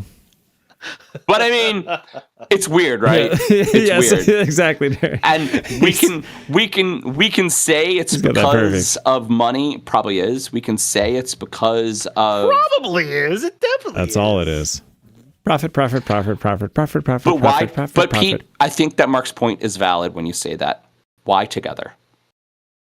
Yeah, I mean collusion. I guess they're all these billionaires are buddies. Collusion. Dude, this is like Nintendo versus Sega. Remember when we were kids in high school and we're like, dude, Nintendo's better. No, Sega's better. Fuck you. Fuck you. And, you'd have all those like Nintendo don't commercials and stuff like that where Sega's giving them trash and Nintendo's giving them trash. In reality, all those CEOs loved each other and they were all buddies. Oh yeah, they were all. Best I mean, do you friends, think like, They did that to enrich both of their brands. Do you think I feel Sam like that's what's Altman happening behind the scenes. loves anyone? Well, no, because he doesn't even than love himself? himself. I mean, the fact that he's on that list throws me off. Yeah, And I don't know. The I still fact feel like that there's no Asian companies throws me off. The fact that Natala is working with them because he seems really totally reasonable throws me off. It just is weird. It's weird. it is a little weird, and I mean, maybe they have some. I mean, who knows? There may be some ulterior purpose that we could be even worse than we're thinking that we don't even know about yet. I don't know. But just I don't trust any of this stuff. They let We're not thinking fourth dimensionally. Or They that, let yeah. Zuckerberg come. They let Zuckerberg hang out, and he's like kind of a loser. I mean, He's a loser with I a mean, lot of you money. said Meta, but is Zuckerberg involved in this actually? Yeah, it's his company, right? If it's Like, Meta, his yeah. couple of it. I don't know how much Zuckerberg is involved in the AI portion of Meta, though. I bet he's. he is honestly fully involved. He has He's- taken yeah. all his Metaspace investments and pushed them to AI. The AI overlay on You mean the Metaspace is dead? Oh no! Yeah, the Metaspace is dead. The AI overlay on every Facebook product is almost as invasive as the Microsoft one. Look, Meta had its chance, but they couldn't figure out how to put legs on any of the avatars. So It's that was okay. the end of Google it. Tried twice. He tried. Google to put released legs on an Google released an AI meme generator today, and I played with it for probably 45 minutes. So Oh man. I mean, that's and actually, I'm gonna send a picture. we to the do chat. try to keep up with like a lot of this stuff. Like, okay, we were just talking about a method of graphics production that is completely different than rasterizing, ray tracing, or any of those things, called Gaussian splat, and AI has accelerated that quite a bit. Which I feel like is a take on photogrammetry, but on crack. Sorry if no one Can you understood. explain all of those words? Not in the time we have for this topic. The people in the back. The people in the back. Does not compute. No, but what I'm All getting of at the is words, Pete. we're Literally trying to all of follow them, all buddy. these technologies, right? For graphics, for VFX production, for just what is happening in the visual space. But it's always as a tool, and we tend to tread lightly or just use them in very limited capacity. Only really going there as absolutely necessary. I feel like Well, right now, game studios are getting a lot of shit for admitting to using AI artifacts in games. yeah, there's That's definitely big some news back right and now. forth That's with it. big. It is. Yeah. That's big news right now, actually. Yeah, and some games have to like come out and make a public service announcement, pretty much saying, "All right, with the AI we used was strictly for this part of the development process, and we did not use it for any creative decision making." Blah blah blah. I think even Square Enix had to put out a big PSA on that. All right, guys. This picture is going to break you, and Pete should put it up. Oh no, And also, we're at time. I don't know if I can. Where is it in the chat? Where did my chat gonna- window go? I'm getting it. I have to press so many buttons. Let me do a song while you're doing that. AI Oh, yeah. AI O. And There it is. I'll be your next topic, and I'll be the greatest fan of your life. Freaking AI. That picture, though. What did you prompt to get this picture? Let me see if I can get this up. It's literally a meme generator. Gemini is like, here are example memes. Give us a picture, and we'll put you in a version of them. Oh, you don't have to do the dumpster fire or Yeah. the one where you're like everything is okay when you're surrounded by fire. You don't have to I do got that. meme There we anymore. go. I got that. I It got is that. on I got that screen. too. Say less. All right, with D-Lou on the show, we would be remiss if we didn't talk about the WWE, which recently completed the Royal Rumble in Riyadh, Saudi Arabia. Now, the biggest takeaway was the lack of crowds in the stadium, which, believe it or not, was built in 23 days. With an alleged capacity of about 25,000, many seats were noticeably empty. And while the event was nearly sparsely attended, wow, I didn't phrase that right at all. While the event was sparsely attended, the match results seemed to be much better received, with Liv Morgan and Roman Reigns winning the Royal Rumble matches. So, everyone, what do we think of this year's Royal Rumble, and how is WrestleMania lining up, in your opinion? I thought it was kind of predictable. I mean, You think it was predictable? yeah. Okay. I figured either Braun or Roman were going to win. What about on the women, though? I thought it was going to be Rhea, but I like Liv Morgan. I like Liv Morgan. My only takeaway from the Royal Rumble was the weird leotards that they have to wear in Saudi Arabia are weird. yeah. And I know they can't show as much. They can't show skin. I know they can't show skin there, and they should be able to wrestle there, but they shouldn't be so onesie-ish. Those are the rules. What was it? The first year they did like a T-shirt. I mean, I would like Whatever. that better, honestly. Wear Yeah. regular clothes. Wear T-shirt and jeans. Like, I don't know. They're trying to be sexual, and But it's whatever. not sexual. It's just odd. Maybe it's sexual to That's them. the way it is in Saudi Arabia, John. Yep, looking like Catwoman. Now, Yes. yeah, I kind of want to. I'm interested in seeing, because they want to do more the PLEs, the premium line events, overseas. There's a talk of sorry, what's the one that's going to be in London? There's one of the PLEs that they announced was going to be in London. I forget which one it is now. Was it Money in the Bank? Maybe. I don't remember what pay-per-view it was. But they want to do a WrestleMania like in London or something like that. Yeah. Now there was huge things on the internet, the fact that like ticket sales were astronomical. Oh, I can only imagine. Which is why a lot of people in Saudi Arabia either couldn't attend or just didn't want to attend, just because that's how much it was just so expensive. Now, granted, it was probably just as much as it would be if it was in the US, which maybe is a little bit of a miscalculation on WWE's part. Because, Americans love debt and maybe Saudi Arabians don't. They knew enough to Damn oil. to leave well enough alone. But it just brings the idea is like what happened. So there's going to be more of these PLEs overseas. We've been seeing more Raws and SmackDowns broadcasted from Europe and everywhere else too. I mean, we all know that they want to go to Asia. They already did an event in Australia. I believe that they're advertising another one in Australia or New Zealand. Like. The WWE is I mean, the first word is world, right? They want to be a global thing, And they want money. They want money. It was probably a misstep and how much they charged, because and all the other, like in the Raws that the other pay-per-views that are premium live events that they've done with, like what are they called? Crown Jewel. Like those have always been sold out. So, I mean, we'll see what happens. But I mean, but you thought Roman Reigns was like an automatic thing that he was going to win? You think? Or like I said, Braun Breaker. They're trying to push them, and they realize they're lacking a little bit and everything. So they get Roman. Everyone will come. But I also heard there was like second party, like scalpers and stuff buying the tickets and reselling them to them for even more money than I'm sure they were giving them for like $23. What do they care? Saudi Arabia, but it is crazy how they built the stadium so fast. How do you? So what do you think about? 23 days? Yeah, I know, 23 days. What do you think about CM Punk versus Roman Reigns? I think it's gonna be a good match. I mean, they're older performers, but you got to push. Yeah, I don't like it. I don't like it. CM is the title superstar on 2K26, which I thought was cool. Yeah. I personally don't like that match. I don't think that's a WrestleMania match. Yeah, I'll be right back. I think it's gonna be a good match. I don't think that's a WrestleMania main event type match though.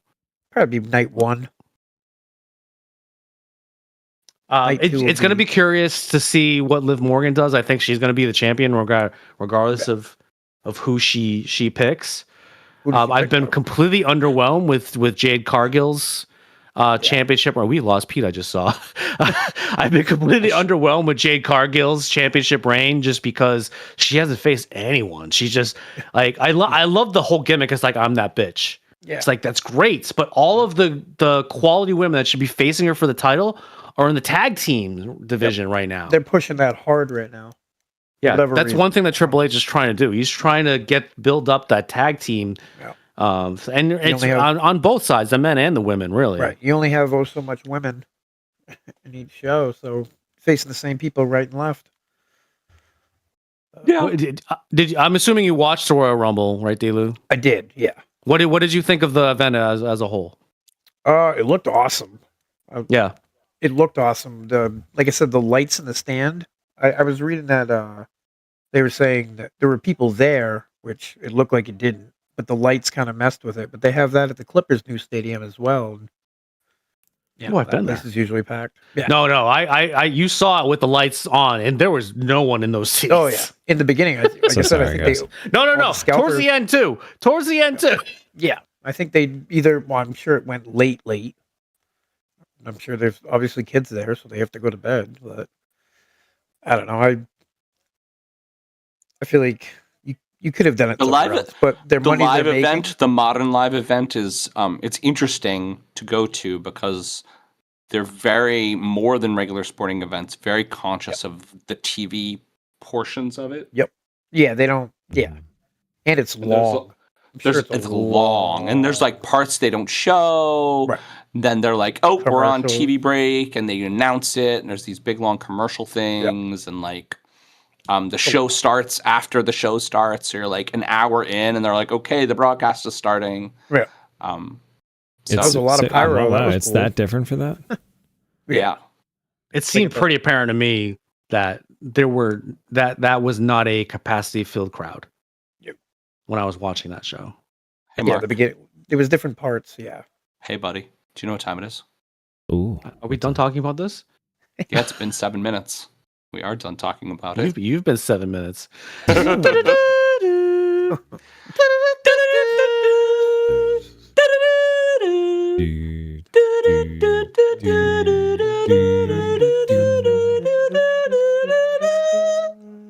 It's the final topic. yeet. That was Pete, that was epic. And just for that, we're going to talk about downhill skiing. All right, I know what this is going to be. This past weekend at the Milano Cortina Winter Olympics, alpine ski legend Lindsey Vonn crashed hard just 13 seconds into her women's downhill run, which she elected to complete in this race, even though she had torn her ACL only 9 days earlier and was still dealing with that injury. She lost control after clipping a gate at speed, resulting in a complex tibia fracture that will require multiple surgeries. Vonn was airlifted from the course, thank God she's okay, and she's since said she has no regrets about racing because she simply dared to dream, even though the margin between success and catastrophic injury can be as small as 5 inches. So to me, this isn't just an athlete's That's what she injury said. story and a freak accident. We're in a culture that lionizes grinding through adversity, and the idea of never quitting and squeezing every drop of potential out of ourselves is almost expected. So looking at Lindsey Vonn's decision to compete and her public framing of it as no regrets despite the real consequences, does it reflect something deeper in how our generation, especially millennials, approaches success? Do we celebrate the never quit, always push harder mindset even though it leads people to risk their health in pursuit of a dream? And how do we, as a society, balance admiration for resilience with a healthy respect for long-term well-being? And You pushed this deeper than I expected. Okay. I did. That's what she said. Hey! I mean, 5 inches is a big difference, according to John here.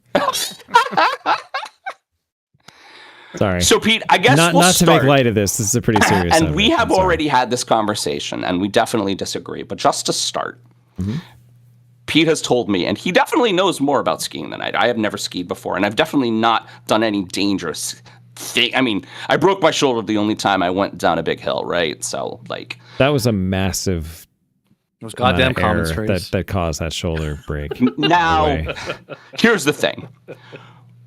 You have told me this, but I can't get myself to a place where 9 days after an ACL injury, where you're doing a sport that is incredibly knee intensive, that it doesn't impact you, that it doesn't make you favor something, that it doesn't make you miss. And really, here's the problem that I have.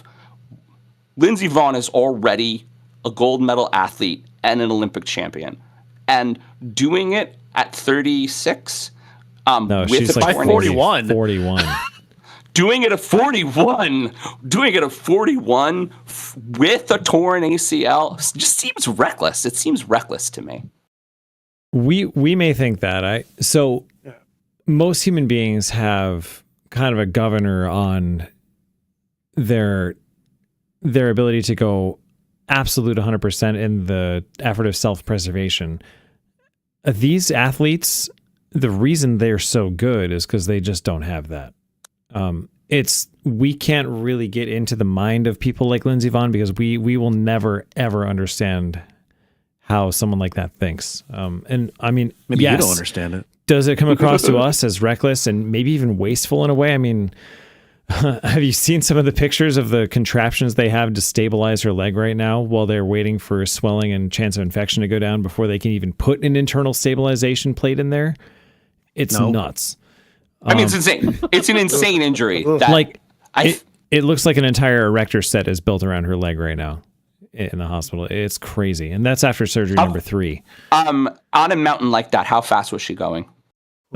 Well, She was going 90 miles an hour. yeah, I mean, well, that course certainly gets, I've seen a couple racers go above 90. I don't think she had been far enough down the course to quite get that fast yet, but it's possible. She could have been close. They only wear like a helmet, right? And probably like a flak jacket. Dude, they're in skin Flak suits. jackets? They're in skin No. suits with a number bib. Yeah. I mean, they wear a helmet. Yeah, They wear a helmet. they have the ski They wear poles they gloves. have pretty big protectors for their hands, and they have shin guards usually for the poles, especially in slalom. But this is downhill, so Okay. they may not. I will say, yes, it looks like you're pulling an incredible amount of lateral G's in your knees when you're skiing those kind of turns, and at that speed. Yeah, it's possible there are definitely some turns that way. I think the only real danger that she might have had to the ACL giving out would be trying to initiate a turn mid-landing, which can make you land funny. But most of those downhill skiers, if they're doing it right, Well, any of the turns. you'd be landing straight ahead. Can you explain to the lay person what went wrong with her Yeah. accident? It had nothing to do with her leg, and this is according to her and a lot of the experts. So, Okay, I still don't believe that, but let's. I don't let's believe just that go, either. how about this? Let's go over what happened. How about let's- just all I want. All I want is Okay. the facts. How about let's compromise this? We'll say it did not directly affect it. Indirectly, maybe. I'll give you that. But we'll get to that. So she was skiing incredibly hard.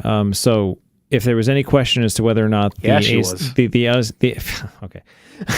If there was any question as to whether the ACL may have subconsciously hindered her approach or made her more timid, subconsciously, that is not the case. She skied as hard as she always does and has done her entire 20-something year career in skiing, which is absolutely batshit crazy, and that's why she's won a couple gold medals. The level of competition at this stage is incredibly high and incredibly tight. What did she do wrong? That's what my question She was. clipped her arm in the middle of a gate, and it threw her entire body off balance while she was in midair. At 90 miles an hour. Yep. Okay. It's like, you know, in Top Gun, when they're like, Maverick was in a flat spin, it was unrecoverable. That's what happened. It was not her fault. Okay. But it's entirely possible that, you know, she wasn't completely balanced and whatnot, which caused her to clip. I have a question. Maybe when so she you're flipped Lindsey the- Vonn. You tear your ACL. You're making a ton of money doing this one last Olympics, and you definitely are. You're It making wasn't a about ton. money. No, Just- it's Let me get you there. Let me get you there. Okay. I'm already there. Go on. Tons of money, tons of recognition. You're an American hero. Yes, And you decide that you need to follow this through because you're unlike anyone else and you're an Olympic athlete and you are solidifying your legacy, which I would argue that you already have from being Lindsey Vonn. And you miss something that makes you hit that gate and you hurt yourself badly. Do you say that it's because you made a mistake and misjudged your knee, or do you say it has nothing to do with that? Oh, you definitely say it's nothing to do with it. Yeah. What else is she gonna say? Yeah. She can't say literally anything else. So, and all the people on the American Olympic team, all the medical staff that allowed her to, all the trainers that allowed her to, can't say anything differently. So all these people that, I mean, sure, I will admit, I know nothing about downhill skiing, literally nothing. But I know what happens in situations like this, right? Two skis. I mean, people lie because their jobs and their careers are in stake. She did have the knee stress tested by physicians before this, as far as I know. She did the last week doing intense rehab, pool workouts, weightlifting, plyometrics, all on the knee and on the leg to strengthen the muscles as much as possible. The week after she injured it. Yeah. Because it was 9 days. Yeah. So 1 week. Literally in that week. So, all right. So she also had you got to try and get in the minds of these kind of athletes. Yeah, she did have an incredibly rough, pretty stable brace on it too. She's gonna go into the Olympics. She's not gonna be like, you know what? She was already at the Olympics, right? Yeah, she qualified for the Olympics. She was there. Oh, she actually ran shit as far as she knows. She can do anything. Listen, the great athletes, they never know when to quit. Michael Jordan. That was getting to my point. Played too, on the John, Wizards for 2 years. He had by far the best way to end a career with the game-winning shot over Byron Russell in the 1998 NBA Finals, and he plays 2 years on the Wizards. Great athletes never know. LeBron James right now, what the fuck does he have to prove right now? He wants to just play because he knows that he can, or at least he thinks he can at a certain level. Is that the decision to ski? I don't blame her. 9 days after an ACL injury, I blame her. The decision to ski was reckless. It's a reckless decision because you take any player in the NFL when they tear an ACL, they don't play the next week.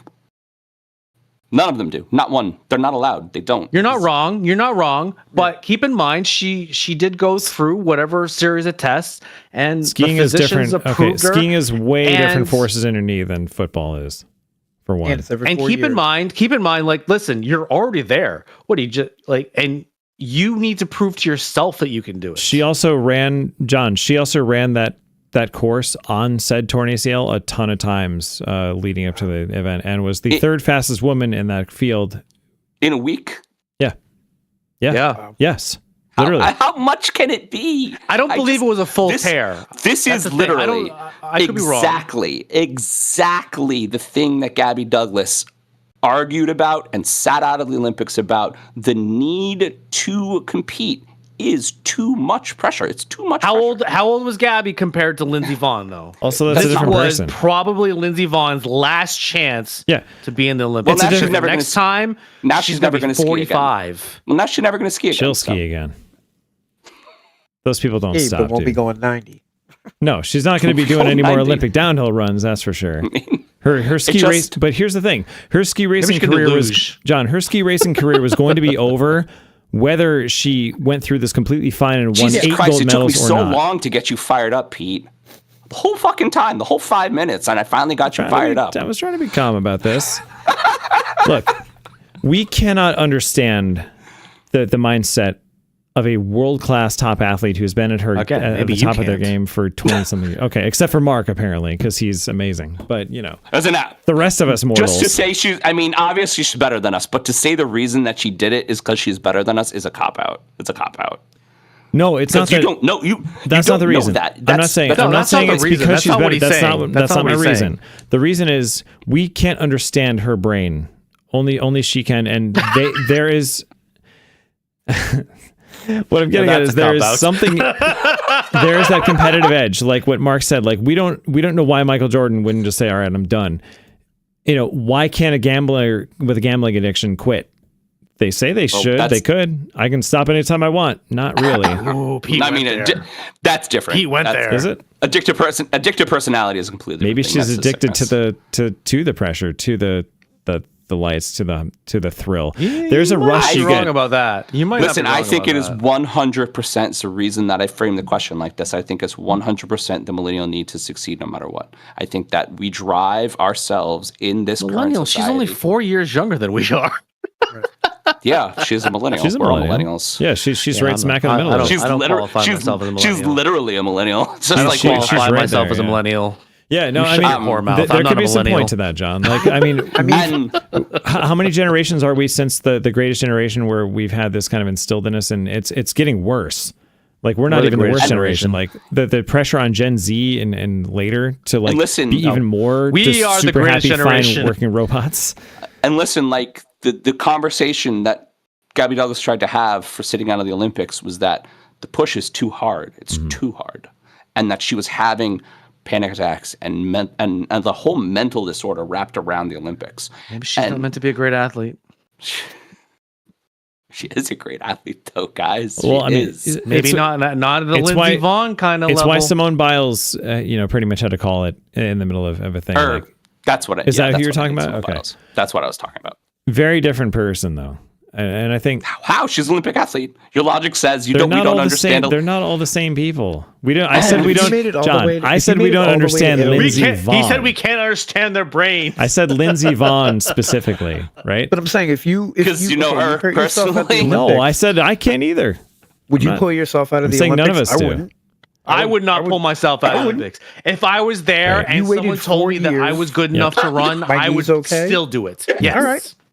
Yes. For downhill last- skiing, Definitely where still do it. She could have. Yeah, but she's been doing this for how many Listen, years? this conversation, and we're all very grateful it didn't happen, but this conversation is completely different if she died, and she could have died. I mean, it's happened before to people with intact ACLs. All right, maybe.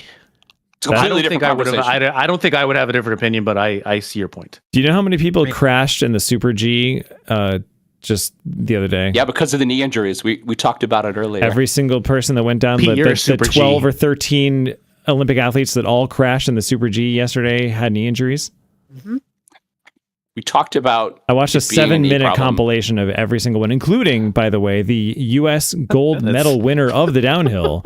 Also had an epic crash 12 seconds into her Super G run. All right. Well, this went exactly how I wanted it to go. That's not the same event as Lindsey Vonn, but anyway, that has been That's our almost- topics. We will be back in it's 2 pretty weeks with close. our friend Jessica Marshall. Happy birthday, in the meantime, you can catch up on our old episodes on our YouTube channel with the handle at If These Balls Pod, and don't forget to subscribe to us by tickling that little bell.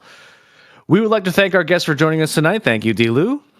Thanks, Derek. You got it. Thank Thanks for you. having You me. can also follow or like us on our socials at If These Balls Pod on X, Instagram, Facebook, Threads, TikTok, and Blue Sky. Our website is www.iftheseballscouldstalkpod.com.